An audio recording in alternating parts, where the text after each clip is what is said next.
But let's move into the main event. This is probably second favorite podcast of the year. Is it? It's pretty fun. It's up there. Top 3. It's a top fiver. Oh, it's not top 3 for you? I don't know. You guys got to understand. I am really excited come NFL draft time. We so also, you also do 90 other podcasts. Live, so the live NFL mock is always fun. I love the actual draft day mock. That's always fun too. The live stream is good too. So I mean, it's a hard top 5 for me. I had fun with the live NBA one. I think that one might be my favorite. Yeah. That one's a good one. Anyways, if you are just joining us for this segment on YouTube, we are picking our lottery. What's it called? We're mocking our lottery. We're live mocking the lottery. mock, lotto Yeah. mock, lottery draft mock. Our LM squared. Yeah, our LM squared. So it's a live mock and a live... Mock draft. Yeah, so it's a live mock lottery, and it's a live mock. So we have ping pong balls. We have 14 ping pong balls in here, listed 1 through 14. We also have 1,000 combinations. There's technically 1,001 combinations for this, but they dropped the that one out. 12, 13, 14, and 15 one out of the window. So there's 1,000 combinations, and each team has been decided the right amount of numbers. Knicks have 140, Cavs have 140, Phoenix Suns have 140, et cetera, et cetera. I think the Bulls have like 125, the Hawks have 105, Wizards have 90. There's 3 teams with 60, 1 team with 30, 1 team with 20, and then the last 3 have 10.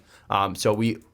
those numbers have combinations, and then I'll read out the combination. Obviously, I'll pick it out. 4 balls decides the combination. So if it's 1, 2, 3, 4, I'll tell that to Dave. Dave will look it up, and then in the spreadsheet we have a list. So 1, 2, 3, 4 would correspond to the number 1, and then Dave will look up who has number 1. That would be the Phoenix Suns. So the Suns would get the number 1 overall pick. Yep. And we're doing this for the top 4 picks because. Those are decided by the lottery, and then it just falls into reverse standings order. So if the Knicks don't get the number 1 pick, they will get the number 5 pick. If the Suns don't get the number 1 pick, or a top 4 pick, they will get the number 6 pick. Correct. Just because, or if the Knicks and Suns, whatever. If the Knicks The farthest do, team the can Suns fall is 4 spots. Exactly. So yeah. And just to make Dave angry, I hope it stays chalk. Could you imagine we went through all this work and we just do the same mock again? I would lose my shit on the think air. we'd Dave would be like, fuck it, do it I again. think we'd re-record. Yeah. Anyways, I'm hoping the Bulls don't get the number 1 overall pick. You guys obviously are. I'm hoping 1 or 2. All right. And then Dave, you got any hopes for this? I mean, Sixers, just for my boy Jake, got to go 1 overall. There you go. And that would be the Kings pick. Yep. And they have 10 chances for this. So we are going to start now. Hopefully you're not lost. Hopefully I explained it well enough. I wouldn't be shocked if we didn't, though, because I'm bad at this. Also, to start this off, we will put time codes in there so you can find your team if you want to skip the lottery, or if you want to watch the lottery, if you want to watch every pick, we'll put things in there. Now, the last thing I just want to throw out there. And timestamps will just say team 1. Oh, no, we can't do that. It would be like team 1. Yeah. Because we don't want to spoil the lottery. It would just be the lottery and then Pick boom, 1. team 1. Pick 1, pick 2. My question, just for me, since I'm going to put in the teams, the first team you draw is the number 1 pick, correct? Or is it the number 4 pick? Why do you have to ask that? Wait, are we doing reverse? No. No. Yeah, we got It's the number 1 pick. Yeah, no, right? we did this last year. Okay. He asked this last year. Yeah. I just no. wanted to make sure. Yeah, no. He asked this last year. I first was team pissed poll off at him is last the year, first too. pick. Yeah. This isn't like the NBA product. That's what I said last year. It's not like the NBA product. I was so confused. We're building suspense. Yeah. We're picking. This is gonna be the number 1 pick. Okay. That's what we're doing. Well, Just I wanted mean, to make sure. we could do the drawing, and I could write down the answers, and then we could read off the order. This literally is deja vu. This is literally what we said last year. Roll it. Roll it, cut. We are now deciding who has the number 1 pick in this fake lottery, mock draft lottery. In our parentheses, LM parentheses squared. Here we go. The suspense. They do it for 10 seconds. I don't have a timer, so I could help you. 5 feels about right. please don't. It's not. No, 5 feels about right. The first number is. That's right. The first number is. Oh, That happened An last year. escapee, yeah. 5. Oh.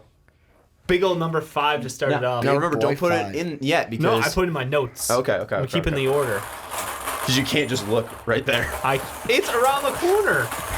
If you're pointing them at me, sure, but I guess the fans wouldn't see that. Yeah, they are the ones who need to see it. Yeah. They're definitely more important than All Dave. right. Ooh, here we go. 2.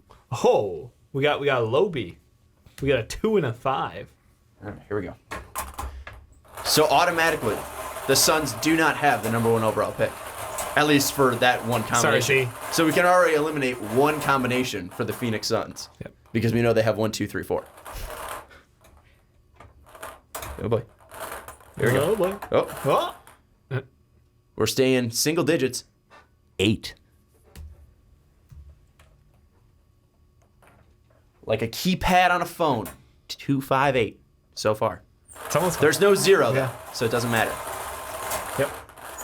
And the final number. The final number to decide the number 1 pick of the. Oh, 2 balls came out. No. You gotta do it again. Sean blows low too early. I saw both of them. I'm not going to spoil it though.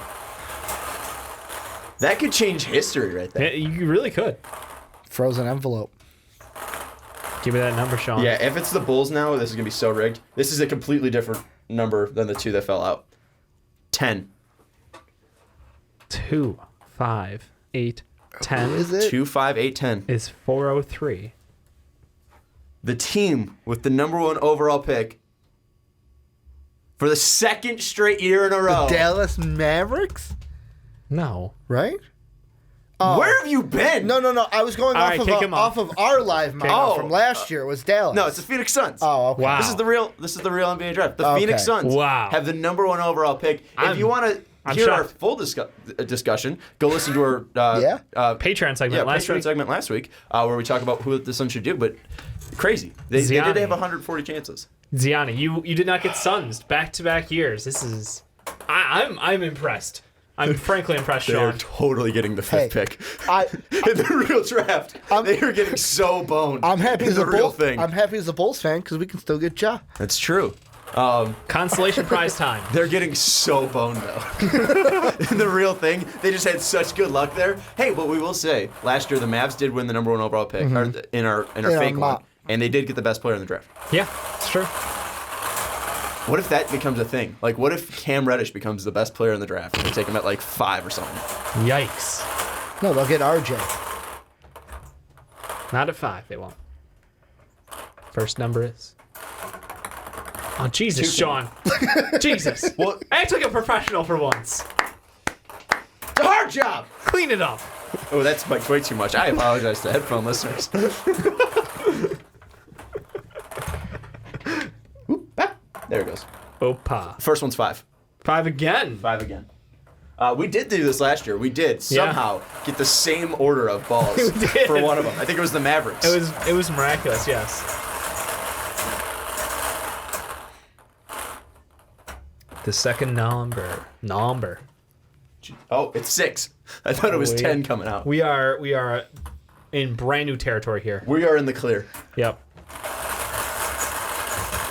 5, 6. I mean, would it be too bold of me to say the next number is going to be a 3? Ooh, yeah.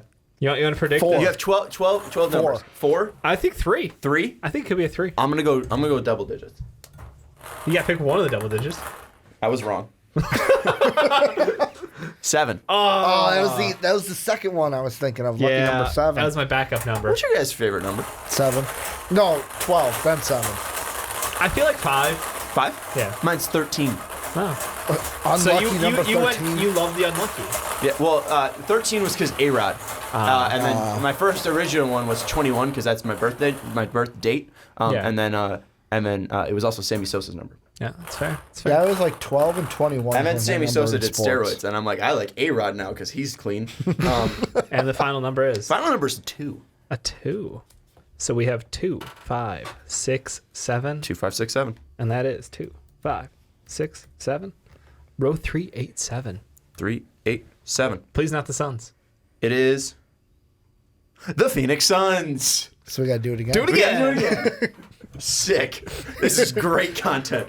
Absolutely The is. Suns have way too much Suns get the luck. first pick, And they the get the second second pick. No, They get Zion and Ja. I think the that best could only of both happen. worlds. The Celtics can only get, are the only team Celtics to can get 2 oh, and Hawks? 9. No, they can't. The Hawks can't, yeah. Yeah. Oh, that's right, because the Grizzlies get it too. Yep.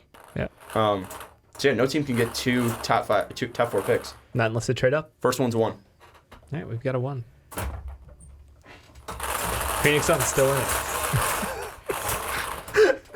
I just hope we Phoenix 3 times in a row. Next one's 10. I think I was off mic for that one. Next one's 10. So it's 1 and 10. 110.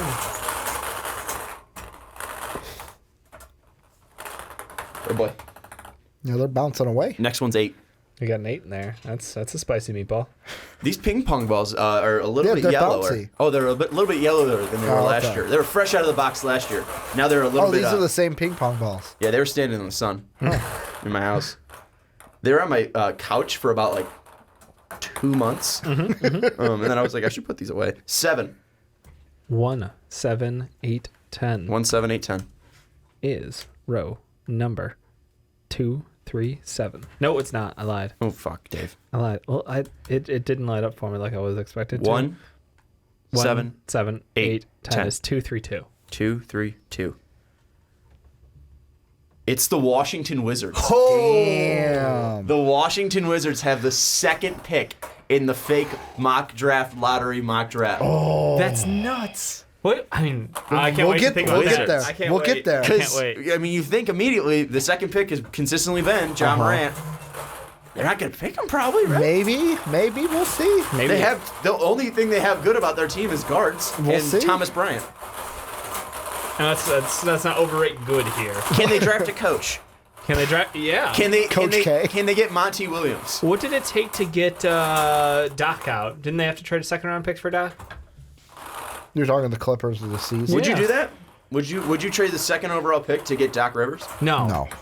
I know they traded a second overall or a second round pick though. So I mean, First ball's 4. thanks. 2 teams in, and I'm already like super impressed by this. Well, 3. We got the Suns twice. 2 teams. Oh boy. Next one's 2. Oh, it's a 2. A twofer. 2, 4. Is the next one going to be 8 and then 6? So we'll go 2, 4, 8, 6. 2, 4, 6, 8. 2, 6, 8. Yeah, That's that's what what I you meant meant to to say. say. My brain was like numbers.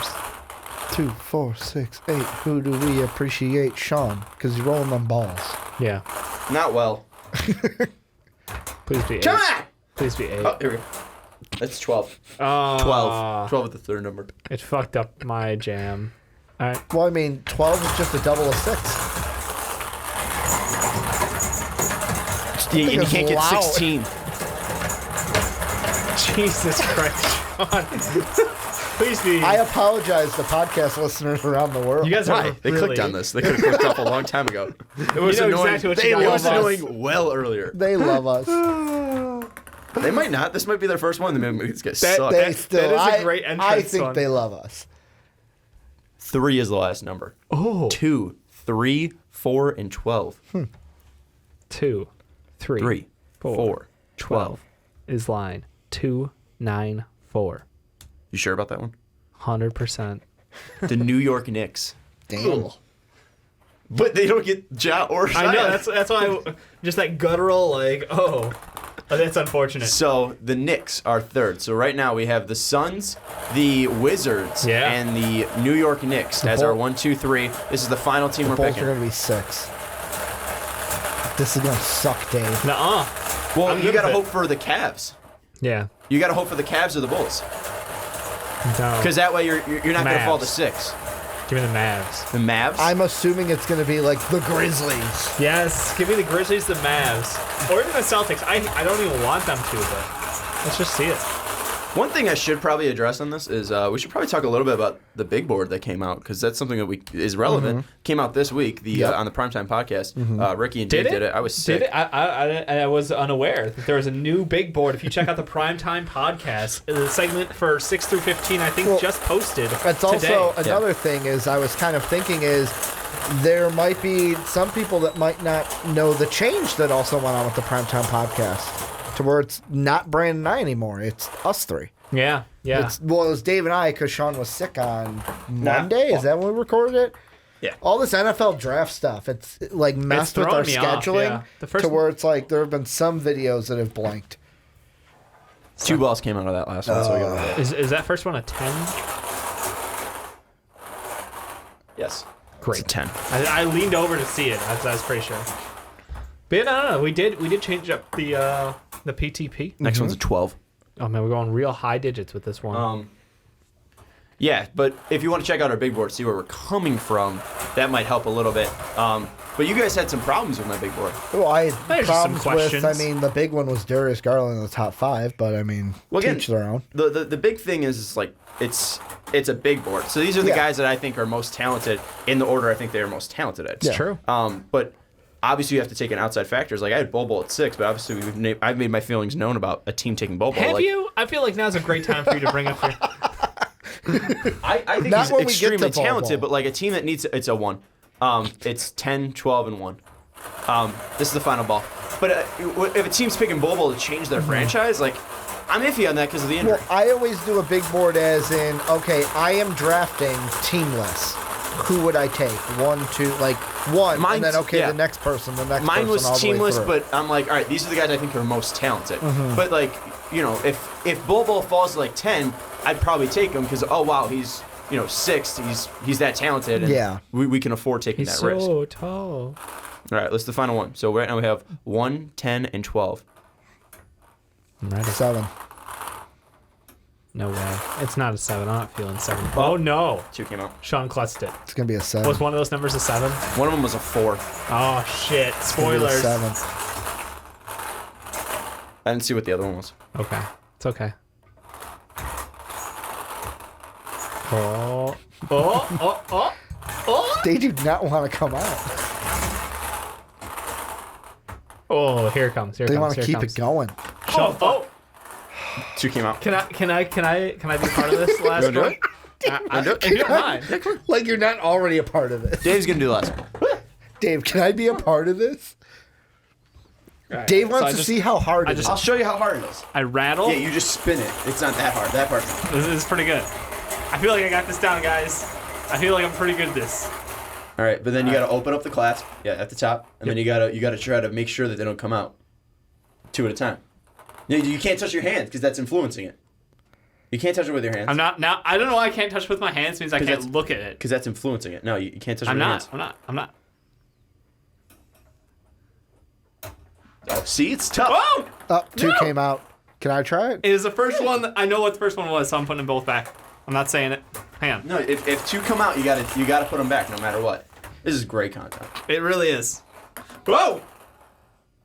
I got it. You got it. It's an 11. It's a 14. It's a 14. Take This back is- your position. Yeah. Thank you, Sean. Thank you. This was. You are welcome. I now respect you more. That was a very difficult It's job. tough. 1, 10, 12, and 14. 1, 10, 12, and the number 14 gives us line 2, 8, 1. Please don't be another team that we repeated. The Atlanta Hawks. Whoa! This is the actual Atlanta Hawks, too. The actual Atlanta Hawks won this. Perfect. The Mavericks didn't. So technically, not only did they win the 4th pick, they just won the lottery in general because now they have got 2 2 picks. picks. They have 2 picks early in the lottery. So your draft order is the picking number 1 overall, the Phoenix Suns. Picking number 2 overall, the Washington Wizards. Picking number 3 overall, the New York Knicks. Picking 4 overall are the Atlanta Hawks. Picking 5th overall are the Cleveland Cavaliers. Picking 6th overall are the Chicago Bulls. Picking 7th overall are... I need help with the records. I can't. You couldn't bring up remember. Just look it over to the right. 7th overall. Would be The Pelicans. Pelicans. Okay. Then the Grizzlies. Then the Atlanta Hawks via the Dallas Mavericks. Then the we got- Minnesota Timberwolves. Pelicans. Then the Lakers. Then the Lakers. Grizzlies. You have one job and you're fucking up. All you have to do Then is type Charlotte. teams. Then Miami. Finally, with the last pick of the lottery, the Boston Celtics. Yes, because it is the Kings pick, but they it's transferring because it's not. How would the Kings keep it if it's? The it's Kings in don't the- keep it at all. No, they do. No, the Kings don't at Oh, all. they can't keep it. They It's they the only- gave up it their only rights flips to to the the Celtics. entire pick. And then the 76ers kept the rights to the first overall selection and gave the Celtics 2 through 30. And that was via the Fultz trade. That correct? was via the trade up for Markelle Fultz and Jason Tatum, effectively. Nice. It's pretty crazy. It's pretty crazy, guys. I am, and for the listeners at home, it is now a quieter podcast with Yes, less it is. rustling of. There's no more ping pong balls floating Yeah. around. All right, so we have in this order: number 1, the Suns; 2, the Wizards; 3, the Knicks; 4, the Hawks; 5, the Cavs; 6 the Bulls, 7 the Pelicans, 8 the Grizzlies, 9 the Hawks via the Mavericks, 10 the Timberwolves, 11 the Lakers, 12 the Hornets, 13 the Heat, and 14 the Celtics via the Kings. What are you looking at, Ricky? No, it You look says very right here, intently. Sacramento, 2 through 4.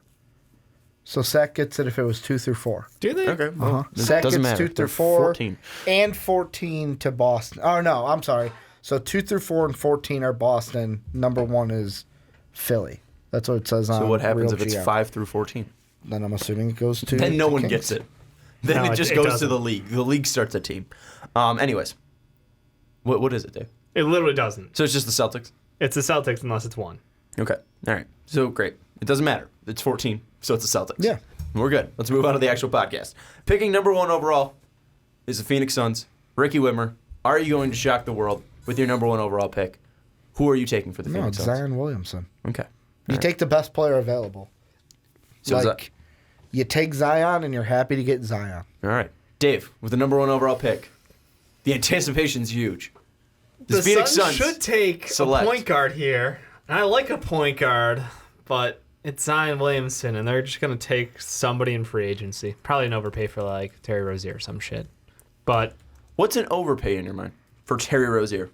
Terry's probably... An overpay would be $15 million a year or more Okay. per year. Yeah. So, and my final one is going to be the Phoenix Suns at number 1 taking the forward out of Duke. I'm kidding. It's Zion Williamson. So let's dope. move on now to the second pick, the Washington Wizards. And we'll go back and obviously, well, I mean, No, there's not let's- much to talk about. just talk about Zion. last Yeah. year we talked about each pick as Okay. we did. Yeah. All right. So then Zion Williamson. Why does he fit for the Suns? We all pick him. He's good at basketball. He doesn't fit for the Suns, though. You don't think he can fit at all? No, with this I roster? don't think that like he has a fit yet. That's my thing. Is like there's yes they need a 4. Zion could be a 4. He's like 6'5", 6'6", so it'll be interesting. But he's got like it's 285. So You think he's that short? yeah, I don't You think think he's I 6'4", don't- 6'5"? No, I said 6'5", 6'6". I'm sorry. Oh, okay. I don't think he's 6'7". I was surprised. Hey, when we get the official combine measurements, it'll be awesome. But yeah, no, they do need a 4 who can stay out there, add that defense to that team. Their transition game will be absolutely insane. I look, he's the best prospect purely from an athlete standpoint, basketball standpoint. If his shooting comes around, he's an insane talent. But he does all the things you want him to do. He can pass as a big man. He rebounds well. He gets up for block shots. He absolutely has that energy and enthusiasm that can keep a team going and pull them out. So, I mean, he's awesome. Yeah, this is our 6th mock draft that we've done. So this is technically our 6.0. And Zion Williamson has gone number 1 in every single one, every single time. Like he should. And yeah, nothing's really changed. What's the biggest weakness in your mind, Ricky, for Zion? Well, for me, Is it the lack of a fit? The biggest weakness to me is his 3-point game. That's the one thing that I would say is his biggest weakness. It's kind of like the same thing that Charles said about Giannis during these playoffs. If Giannis develops a 3-point shot, game over. He's going to break the league because he already does everything. Sean, He's you're the not best allowed to do that.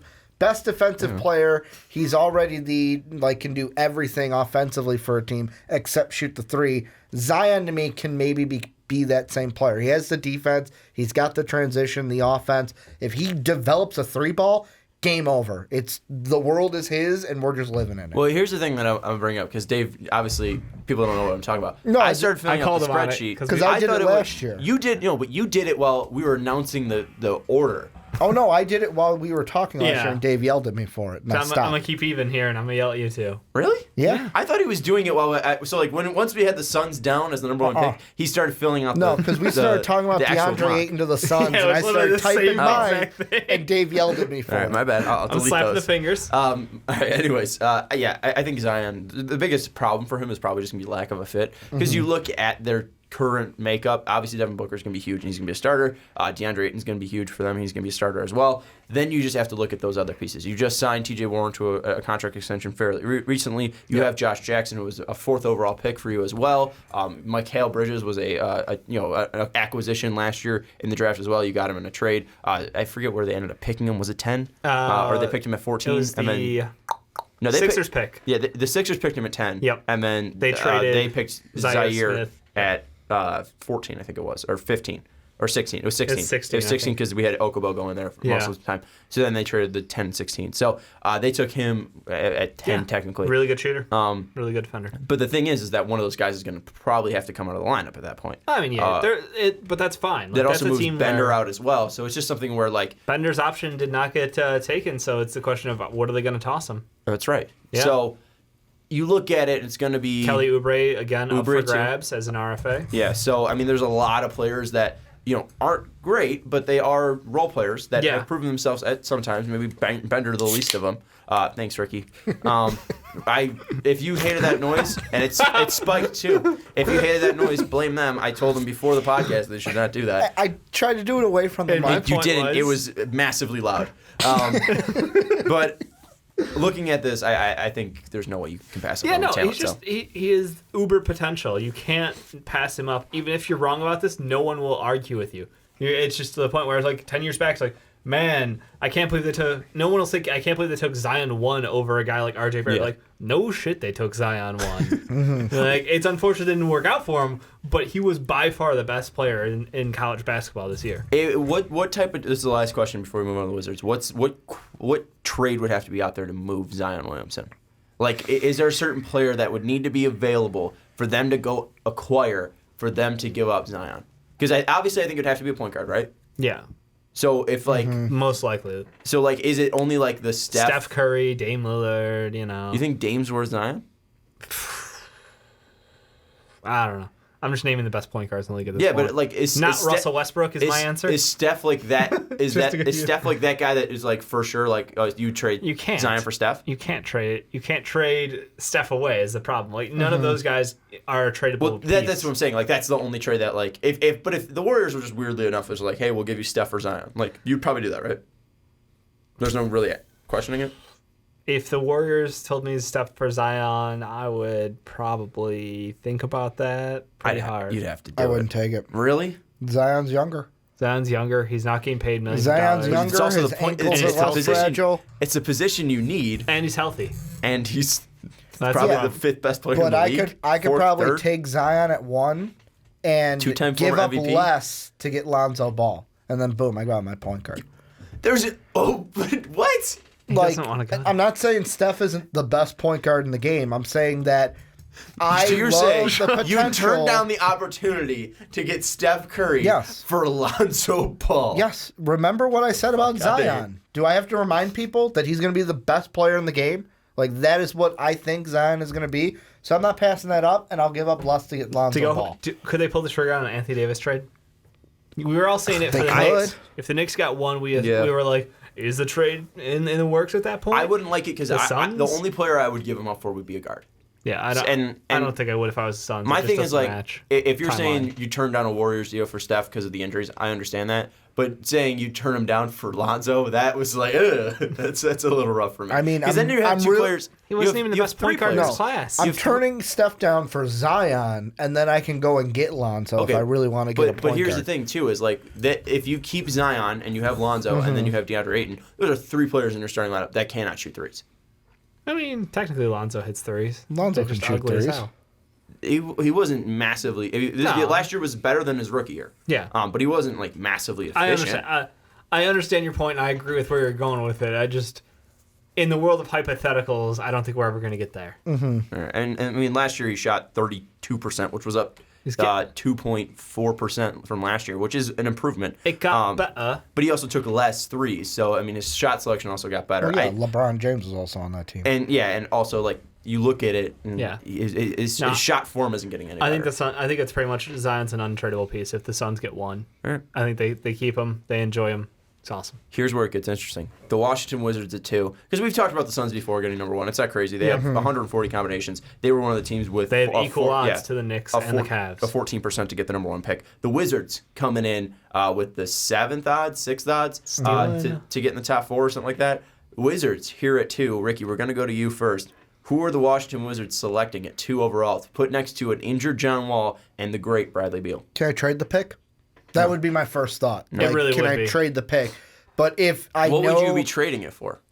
I would be calling the move Bulls John up. Wall's I would contract. be I would be To trying move to John get. Walls? Or I would try to call be the Bulls? doing the same thing because the Bulls need a point guard. But what and can you Ja's give from off the the Bulls in board. your mind? Draft picks. draft capital. That's what I'm looking for from the Wizards is I don't need Ja. I can move back in the draft and still get, because the thing I'm targeting position-wise, if I am the Wizards, is 3 through 5. Basically, anyone that's not a 2, not a 1. I know John Wall's injured this next year, but I've got John Wall. I've got Bradley Beal. I've got those two guys set.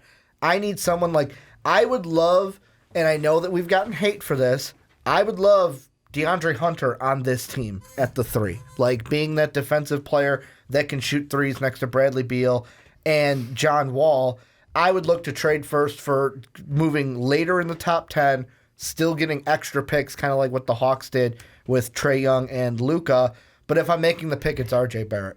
RJ Barrett's the guy I'm having come in because I don't need Ja. And yes, you can say, well, John Wall is injured, but guess what? When he comes back the year after, he's still under contract, and I don't need 2 point guards back there. Year after that, exactly. So I'm going to go with RJ and hopefully have John Wall, Beal, and RJ, 3 alphas on this team. The question I have to you is, you said you take you trade the pick to get rid of Wall's contract. I think that might be one of the only ways that you could swing a deal, because I mean, like, that contract, yeah, we all agree is god awful. But who would take on his deal? Because you're assuming a team's moving up to get a point guard in Morant.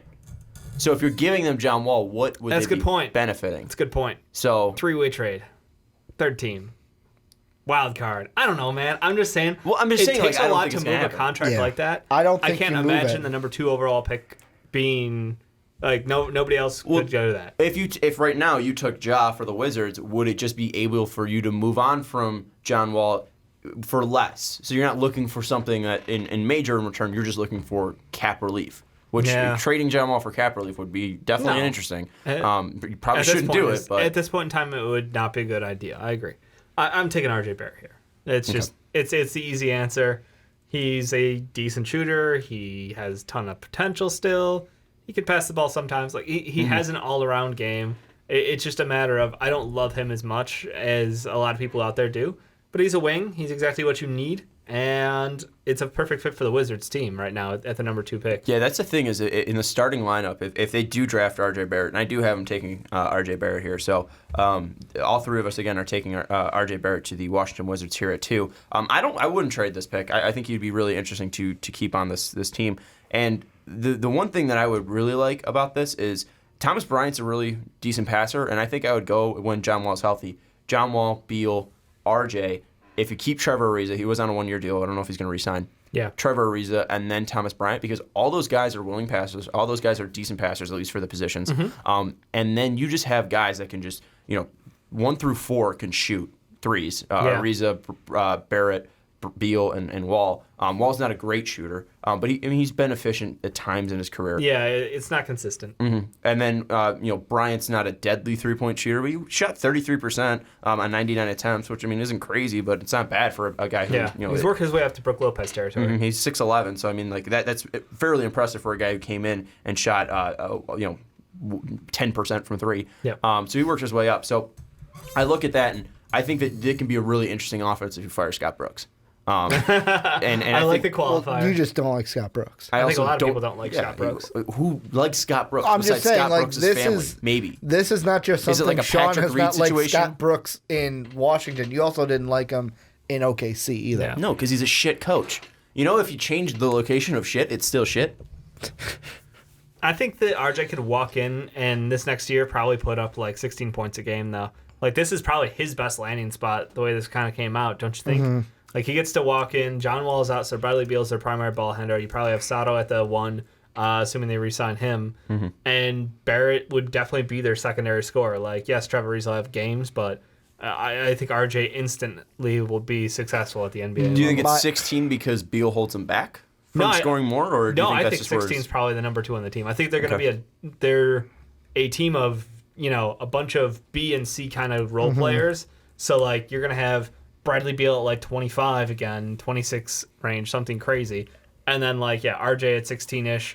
And then everybody else will be at like 14, 12, 10. Because I feel like 16 is just a little... Because, we're assuming Luka is probably going to win the Rookie of the Year. He's going to be... He had 20.9 or something. Yeah, right? he's going to be the highest scorer since Blake. won it in 2010 with 22.5. Unless Trae Young, Jesus unless Trae Christ. Young But- wins that award. And outside of the worst, but even I think Trae Young was. I think I can't think of Trae where Young he was. put up a lot of points. Just saying, give some love to Trae too. No, I know, but I was just saying using him as an example. Yeah. Because I didn't know Trae. He averaged 19. Yeah. I didn't know Trae's point per game off the top of my head. But looking at that, 16, just using It rookie could of the be year. 16 through 18. I don't know. I easily see this being one of his better fits at the top of the draft. Because I would be worried about him on the Suns. I'd be worried about him on the Knicks. The Hawks would be interesting. Better fit than the Cavs. I mean, the Cavs are yeah. The thing I would say the Cavs would be a better fit is because younger team, they don't have that alpha mentality already. Whereas Colin the Sexton. only Colin Sexton's last month was basically a fuck you to the league for judging him too early. Yeah. the only thing really impressive. The only thing I would worry about RJ Yeah. with the Wizards is we already have made fun of the Wizards for Yeah. John Wall and Bradley Beal being two alphas not being able to be together. But I think adding they've kind RJ of into proven that, wrong. Yeah. I mean, Hasn't it would been any just be a huge weird blow-ups. thing of having three guys who two we've called alphas. With RJ, feel like we've had RJ's completely not we've an said alpha. the Mamba mentality though with him. But I think the That's thing different. is he probably felt that Zion wasn't a guy who was a go-to scorer. He needed to Yeah. be put the ball in very Specific set situations. situations. Yeah, specific situations, and he couldn't rely on Cam. So I think that was the reason why he took a lot of shots. Yeah. And even though he's taking a lot of shots, it doesn't mean he wasn't passing the ball a ton. I think he averaged 8 assists in the past last 2 months or something like that. And Yeah. also we're talking about John Wall, who is usually around 10 assists a game. And Beal, when he was out there without John Wall, he was doing great dealing. as a point guard. He was dealing. So I honestly would not hate the fit at all for him. And the only I reason would just bring say up the Cavs are better of a fit because he can kind of just be his own and be the guy on that I team. think But that he's would not, lead to 'cause you more still have Kevin points. Love. Well, I mean, And you have Colin Sexton, who had an explosive end of the year. I think he is more of the guy than Colin Sexton as years go on. I think I agree Okay. with Dave that the Wizards are probably one of the better fits. I like it better than Cleveland just because I think he would probably be more effective. I think the team would be better with him, and the Cavs would be worse. And maybe it's obviously a that's better different because you're team. talking about two guys with two All-Stars in year in one, John he Wall gets and to Bradley play Beal. up basically because John Wall is out.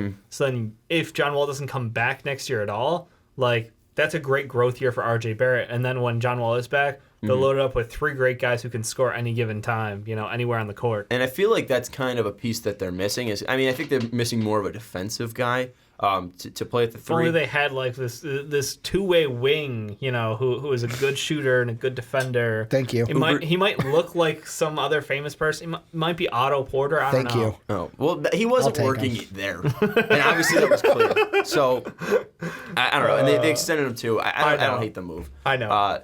I just find that really interesting. And the only reason I brought up the 16 points thing is because since It's 2005, fair. since 2005, the players to score Rookie of the Year outside of Malcolm Brogdon and the worst Rookie of the Year, candidacy ever. He's the only person not to score over, or near 16 points a game. Ben was at 15.8. Cat was at 18.3. Wiggins 16.9, who we've compared Barrett to. MCW was at 16.7. Lillard was at 19. Kyrie 18.5. Blake 22.5. Reek 20. Derek at 16.8. KD 20.3. Brandon Roy 16.8. Chris Paul at 16.1. So So I that's said him at the baseline. yeah, and if they start winning, Yeah. and let's say unfortunately, knock on wood, this doesn't happen. Zion gets injured or something like that. I mean, RJ could put himself in the position to Absolutely. win Rookie of the Year. So No, I think there's 5 guys in this class who could win Rookie of the Year. Honestly, For sure. Yeah. I think there's a clear top 3. Yeah. And then who would the other 2 be for you? We'll get there. That's a discussion for that's a summer topic. I The feel. one thing I want to throw out is the last thing, Wizards we'll move on had to the third. 32 wins this past year. Yep. If they got RJ at 2, how many wins would he add? I know John Wall's going to be out for the year. Does he add any wins to that team? Does this team be out become for a the whole year. team? We don't- The last thing I heard is there's a chance that he could miss the entire year. Yeah, people are going on the cautious end because he was double injured. Because That's he's a right. klutz. Yeah. I forgot that he fucked up twice. Yeah, so we'll see. I mean, there's a chance he comes back in January, February, but a lot of people are Boogie leaning style. to just what's the point of coming back at that point for a team Well, if they're not in playoff And that's the contention? question I want to ask is with RJ and Bradley Beal, is this team still a 32-win team? Are they less than 32? Or are they more than 32 to where, hey, let's put them in the Charlotte-Miami Heat category of they might compete for a playoff spot and not make it, or make the playoffs at the 8th seed. I think in this hypothetical, it also depends on what they do in free agency. Yeah, they're so do they bring dependent back Ariza? Do they bring in another point guard? And then also, are they going to bring in better defensive players to help this team out? And do they keep Bobby Portis? Do they keep Jabari Parker as well? Yeah. And also, Jabari did really well in that system too. And He actually was dealing. And we saw a lot from Jabari, at least in that. He was playing more of the 4, but he was also dealing out like a decent amount of assists too. Yeah. And if we look at Barrett does a great job driving the bucket and using his body in the lane. I mean, he could take on a smaller version of a Jabari Parker in that as well. He's a better shooter than Parker. Yeah. But I think that'd be interesting to see what could happen there. But I think And it would Dwight depend on free Howard. agency, Don't forget about Dwight Howard. if he ever comes back. Yeah. Poor man. But I would say Hurt his butt. I would say I would cautiously still say they're in that 30 to 35 range. I don't think they're going to get that much worse or Yeah. that much better. Yeah. Just because John Wall will still be out. That's fair. Anyways, let's move to the third pick, the New York Knicks. Who do you have them selecting, Ricky? Yet again, can I trade the pick? Because that's the first thing on my mind. And the reason What would you being be looking is, for? Is it just more draft capital? well, yeah, it's the same thing as the Wizards, because I feel like right here, the Knicks, I have a feeling that you guys are probably going to have them go Ja, because Ja is the best player off the board. But if I'm the Knicks, I don't need a point guard. I don't want to draft a point guard. I have Dennis Smith. I have Frank. But really, the Dennis Smith thing is, I'm not going to draft Ja when I traded for Dennis Smith, when there are guys later in this top 10 that could maybe help me out. So that's why I look to trade. I'm going to go Jarrett Culver here at number 3. You know what just hit me? What? Dennis Smith Jr. is just the Josh Rosen of the NBA. Yes. Because they're picking Ja Morant, No, right, Dave? I'm Yeah. going Jarrett Culver at I know, number 3. but you're going Ja Morant, Yeah, right? of course I'm going Ja I'm going Morant. Ja Morant. So that means he's the Josh Rosen because his ass is getting traded again. Either don't the think Knicks so. are going to love having John Morant on their team, or the Pelicans are going to love John Morant, is my thoughts on that one. The Pelicans would? What about the Because Anthony Bulls? Davis trade. Oh, okay. I'm still leaning to the summer free agency, the double supermax, bullshit that they're going to try to pull. Get Kevin Durant, get Kyrie Irving. Or do they try to trade with like a Bulls, get future picks to then use They're that not worried about to- future picks. They're worried about winning now. No. Yeah. This is a team they gutted intentionally so they could nail let double free me agency. finish. I don't want future to. picks to then use those as ammo in an Anthony Davis trade. But why wouldn't you just, if you're right now, why wouldn't you take the best more- player on the yeah. board in Ja Morant and then just use him in that trade? Because if you're bringing in Kyrie Irving, you don't need Ja Morant. I mean, And you then could I do think, that, I but think Pelicans if- would love a guy like Ja Morant on their team. Next to Drew. and Yeah, that's the it'd be insane. thing. Maybe the Pelicans like a different guy. I don't know. It could be a thing where, hey, we're at this point in the draft, we've fallen in love with this guy, and they don't really I want. think They they might would- not be looking point If guard. they're We in don't that know on third, their. if they're in that third spot and Zion's off the board or RJ's off the board, I think they're calling the Pelicans and having that discussion of, hey, if we do open up discussions for an Anthony Davis trade, which player would you be interested in this No, spot? Yeah. They would be stupid not to. Because even if you pick Ja Morant, no well, matter that's what, different. Well, and obviously they'll pick whichever player then the Pelicans do want. But it's like if I'm the I'm just taking the but I best think player available. Yeah, Yeah. you just got to max out on that value. You can't assume what the Pelicans may or may not want because I think even if if let's say they draft Jarrett Culver, I still think you're probably looking for a guy who can step in more right away, and Yeah, you still might and- end up just trading him. for me, I'm picking Jarrett Culver because of the fact that, first off, I'm looking to trade for draft capital because I'm not even thinking of Anthony Davis. Like, the two free agents on my mind are Kyrie and Kevin Durant, and Jarrett Culver could come in, slot in at the 2 guard for them, be a guy that can hit from, although his beyond the arc isn't phenomenal, he can hit from beyond the arc, and more importantly, he plays great defense at that 2 spot. The combine's going to be the real big thing for him. Is he 2 inches or an inch taller than what we have him at right now, which would be way better for him. And that's why I look at him to slot him at 2, use that defense and be the Knicks defensive stalwart, that grinder for Coach Fizz at the 2 guard position. Yeah. I'm looking at this as just take the best player that's on the board. It doesn't matter what your team makeup is currently right now. And yes, they do have Dennis Smith Jr. out there right now. But Ja Morant is just a guy that will help your team move the ball immediately. And Dennis Smith Jr., we saw this already with the Dallas Mavericks. I mean, that was a fairly similar team that Luka Doncic took over last year. I mean, there wasn't any huge acquisitions to that team outside of DeAndre Jordan. That's the only one that really sticks out in my mind for that team. And that team got so much better when Luka was, out there and moving the ball. Yep. And he was leading that team.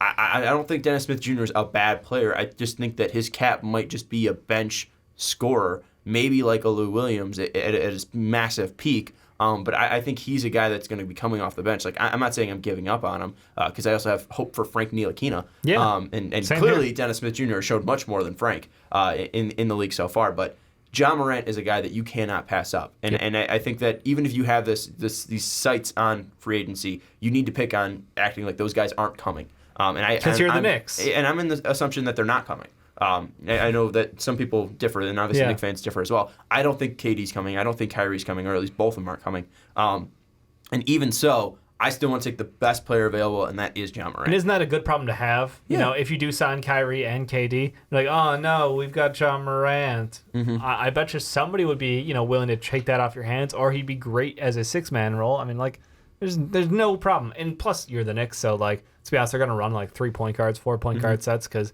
You just put Mario Hezonja out there at point and show up everybody else. Well, and here's the thing too: is let's say the Knicks take Ja Morant at 3. Yep. And you're talking about looking at the Bulls. Mm-hmm. Let's say they are clearly they don't get a point guard that they want at 6. And let's say they DeAndre Hunter falls to them.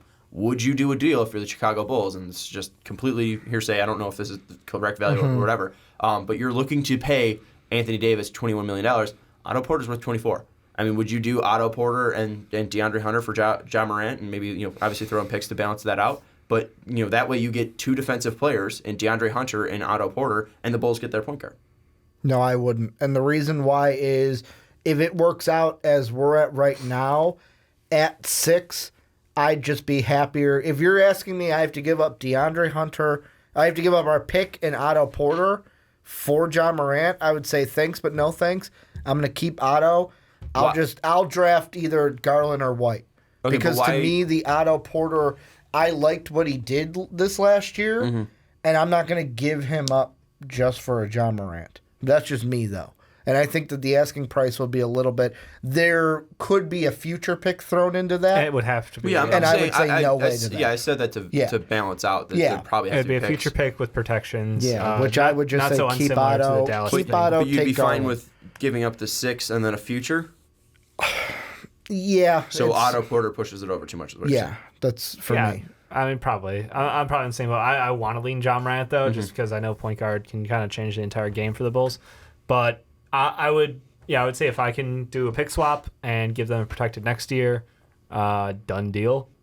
Done deal. No problem. But what do you think about Morant just in New York? Let's say they don't trade him. Oh, he's awesome. You haven't picked him. He's awesome. And I think there's no problem Ryan Dennis-Smith Jr. out there next to him.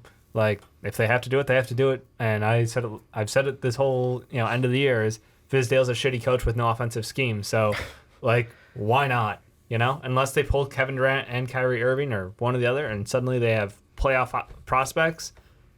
Let the kids play. Mm-hmm. I mean, Ja Morant's an exciting player. One of the most entertaining players in this draft class. And Dennis Smith Jr. has explosive plays, amazing fast break, super physical, uber athletic. So. Why not? And both guys have comparisons to Russell Westbrook. There you go. Ja because of what's the better than triple-double one machines. mini Russ? 2 mini Russes. Yeah, and then Dennis Smith Jr. because he just plays very the similar dunks. to the very dunks similar he to throws Russ. down. I wouldn't be. I would probably look to move Dennis Smith Jr. at that point, just because you can get value at the 3 or 4 at that time. But Ja Morant's on the board. There's no reason not to take him. Mm-hmm. Let's move now to the Atlanta Hawks at 4. This is their own pick. The Mavericks fell to 9, so the Hawks get 2 picks in the 2019 lotto mock. The parenthesis LM parenthesis square. Yeah. So the Hawks coming in at 4. Who do you have them selecting, Ricky? Now, the first thing I'll say is if it plays out like it did and there were not trades at the Wizards or the Knicks, yet again, trade again. Because if Ja's on the board, they don't need a point guard. Someone else does. But if I'm keeping the pick, because we're obviously not trading in this, I've got 2 players circling in my head. Either I'm going DeAndre Hunter for his defense and play at the 3, or I'm going with Bol Bol.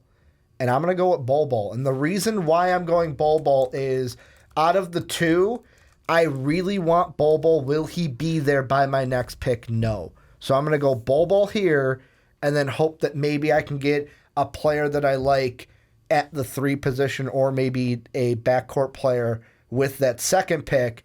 And I'm going to go with the potential of Bol Bol, which I would really like on the Hawks. Yeah, there's no doubt the Knicks at 3, if Ja Morant falls there, they're definitely getting calls. If the Hawks get it, they're getting flooded. Yeah. But obviously, yeah, you're talking about no picks, no trades here. If Ja Morant does somehow fall to 5 or 6, what a obviously a nightmare of trade is fall. happening. But if he doesn't, like it's not going to happen. He's definitely worth the top 3 pick, and these teams need him, especially the Pelicans would love him, the Grizzlies would love him, the Bulls would love him, T-Wolves would definitely be interesting as well. They would absolutely. They got 1 year of Teague left. Hell yeah. Yeah, so I mean, definitely look out for that to happen. I don't think that Ja Morant would fall that far. I think that the Knicks would just take him because he's that good. But if he does, it would definitely be interesting to see what would happen, who would move up. Dave, who do you have the Hawks selecting? I've got them going Jarrett Culver. I think that they would absolutely love to have a secondary ball handler, help run that offense when Trey is getting double teamed. It's their get out of jail free card. It adds instant defense to that team, which they desperately need. And I think he comes in ready to play and ready to contribute. He's got that extra year of college under him, so he's got a good body for the NBA already. Mm-hmm. Here's the thing that I'm kind of struggling with, because last mock I had the Bulls take DeAndre Hunter over Jarrett Culver. Yep. And I think that DeAndre Hunter is the better player. So that's something that does at least push me towards Hunter for the Hawks here. But I do agree with you. I think that he would probably be best fit for the for the Hawks, at least with the secondary ball handler. And what I'd be shooting for then at 9 is hoping Brandon Clark falls to me, because I would love to have him next to John Collins, massively athletic, just front court, back court. I would absolutely love that get out pairing. of my mock. Get out my mock. Yeah, but I wouldn't be surprised also if Bol Bol's on the board, you just take him for the Hawks. But we'll see. Yeah. I'm surprised you also just didn't go Bol Bol here. It's a high risk, high reward move. Also, I'm going Jarrett Culver. Yeah. Yeah. If you guys went with Culver, does that mean Kevin Huerter moves to the 3 in your mind? And it's more of Trey Young, Jarrett Culver, and then a 6'7" Huerter at the 3? No, it's a 6'8" Culver at the 3. Okay. Yeah. Or 6'7" Culver. They're the same. So you're playing They're Culver probably at the going to be 3. pretty close, but Culver's got more muscle to him. Yeah, right I like Culver against 3s more than Huerter, and I think that Huerter's more of a 2 in my mind. He's just a bigger 2. Yeah. I don't. Yeah, and also Huerter's not really playing into my mind too much, and you also have to worry about Taurean Prince. I think Culver would start over Huerter, so I think it would be Trae Young, Jarrett Culver, Prince, Collins, and then Dedmon would be your starting 5 for the Hawks. Obviously, we're going to add a 9th pick as well. That player could definitely start for them as well. But yeah, Jarrett Culver's a pick for me, just because I think that secondary ball handler would be huge, and he's not a guy that needs the ball in his hands to work. Yeah. And that's what's so nice about him. I'd be next to thrilled Trae to see Young. what he can do with Trae Young facilitating him. I look to see those percentages rise back up into a pretty decent territory. Yeah, that's again. the thing is, he's not a bad shooter when he's set up to shoot. When he has to create his own shot, that's when he's bad. When he has to force a shot, that's when it's really bad. Bailing out his teammates, low on the shot clock. Yeah. Yeah, but Texas Tech moved the ball beautifully last year, and that's the thing is when he's open, he's going to shoot and most likely make the shots. It's just that percentage started to dip when he needed to be the guy. And when you're on the Hawks with John Collins, who can create a ton of offense, Trae Young can create a ton of offense clearly. Even Taurean Prince, who can create a ton of offense in his own right. That's going to be way easier for him to play off ball. I think it's just a great fit for the Hawks, although I do think DeAndre Hunter is a better player. Let's move now to the 5th pick. The Cavs are selecting Ricky. You've gone Zion, RJ, Jarrett Culver, Bol Bol so far. Ja Morant still on the board. Is this where he falls? No, and the reason why is... Come on. No, and I'm thinking of this I'm saying, in this mock, if we were doing trades, I would have done a trade already. Yeah. You've said the word trade 18,000 times. I have to press it in case someone jumps ahead into the video and does not hear the other picks. But the thing I think about is I already have Colin Sexton. I am not a guy that's going to double up at the point guard position. I can go somewhere else with this. And for me, if I'm the Cavs at this situation, maybe you do just go BPA because of everyone that's there. But with me personally, I am going to go with DeAndre Hunter being that player who is the best one that also fits a position and can be a starter on my team and won't have to fight with Colin Sexton. Or, yeah, you can play both of them next to each other, but I'm thinking about the future where eventually one of them is going to take over, and I already have Colin Sexton. Put Colin Sexton at the 2. I've been saying this, and it's going to be a good fit. Yes, when Colin Sexton went into God mode in the last games from February 21st to March 9th, he averaged 20 points per game and was shooting great, 47% from the field and 41% from 3. But you know what, 6 attempts a game, too, I think. Yeah, 6 attempts a game from 3.